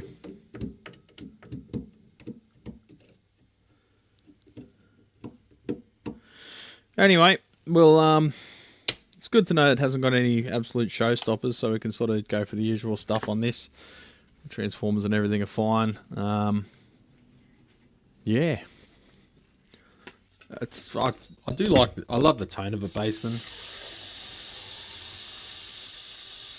I think I just love the tone of a cathode follower driven tone stack amp, be it whatever model it is. Love Voxes, love Bassmans. Full board strip and clean. I don't think so. This doesn't have wax on it, Gippo, so it's usually the 70s ones that's an issue on. I'll still give it a wash and get some.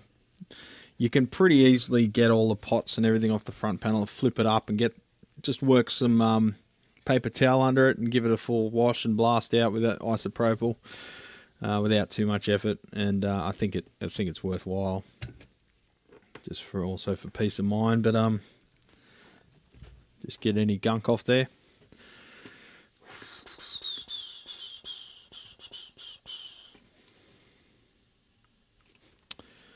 And yeah, so recap, and we'll see what we can do about the paint and the Tilex. I can offer a re-Tilexing, but it's going to be a bit more expensive since we've got to take all the hardware off and things like the fly screen wire that they put on the top to shield it has a million staples in it, and it's pretty labor intensive to try and take that off without damaging it. Try to avoid that.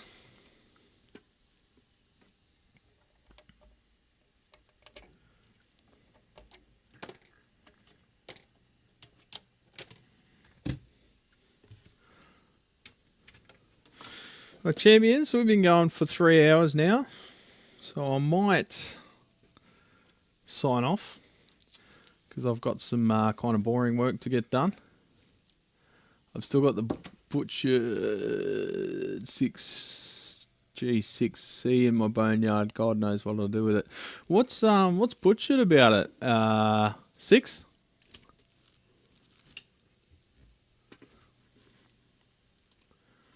It sounds like a cool project. Turn it into a Beast. Have you got the cabinet for it still? All the transformers?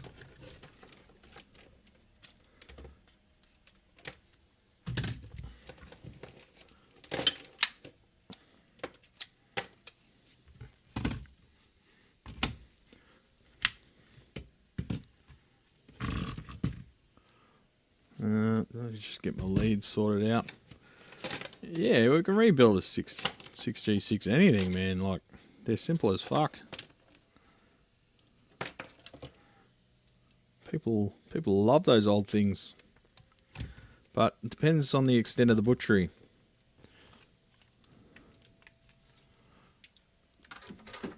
Could get a bit costy. Done. How you going, Shane? Might be popping down that way today, getting rid of the USA Explorer. Oh, you would need a setup or something, do you? Thinning the herd, are we?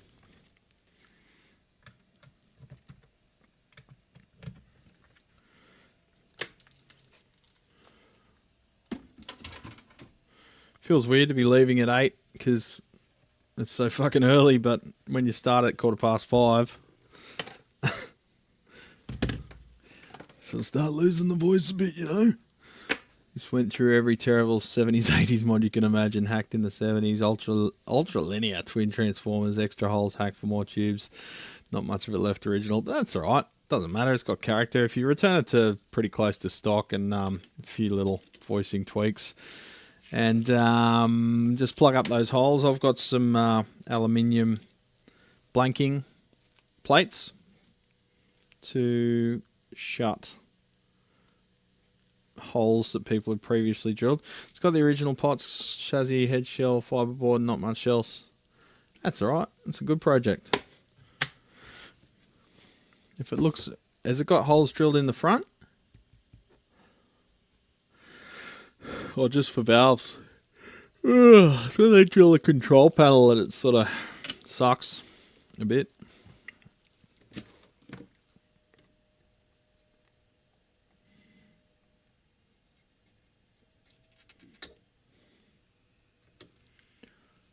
I want to have my amp looked at here in, what's KC?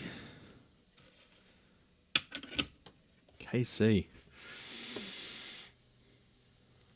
USA, but all over here is goofily made and it's a mess inside. I never looked in it.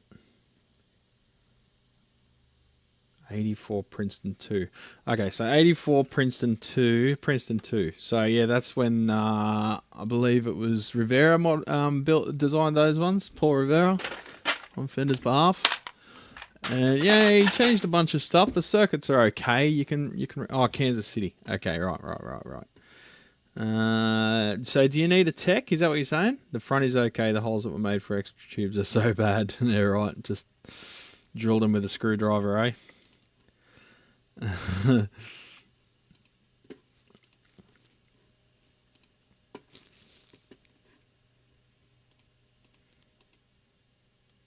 Worked on a CBS era twin yesterday, assembled in New Zealand by Jansen. Transformers New Zealand made. Nice. CBS. Assembled in New Zealand? Huh?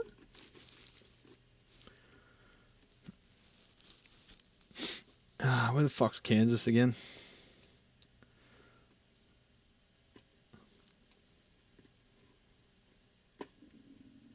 KC and the Midnight Band or something. What are they? Kansas.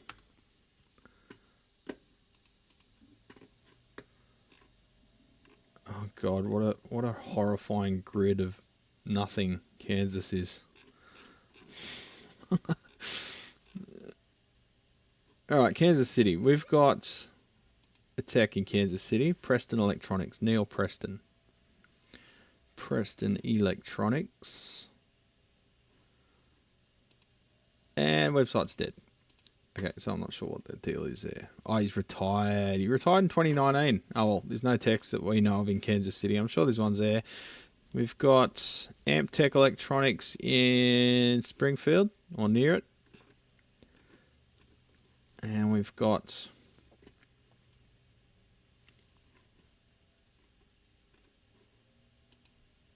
Oh, no, man. I meant to say Robert Ludeman. He passed away.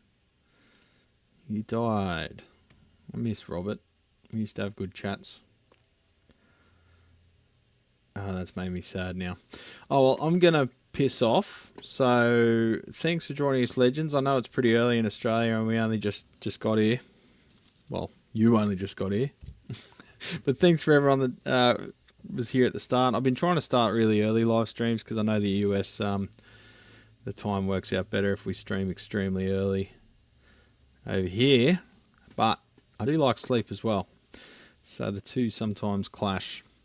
Anyway, take it squeezy. I'll see you in a video released through the weekend. Hopefully before the end of the weekend. And yeah, enjoy that. Share it around. Blah blah blah. Excuse me. Enjoy your weekend, legends. Have a good one.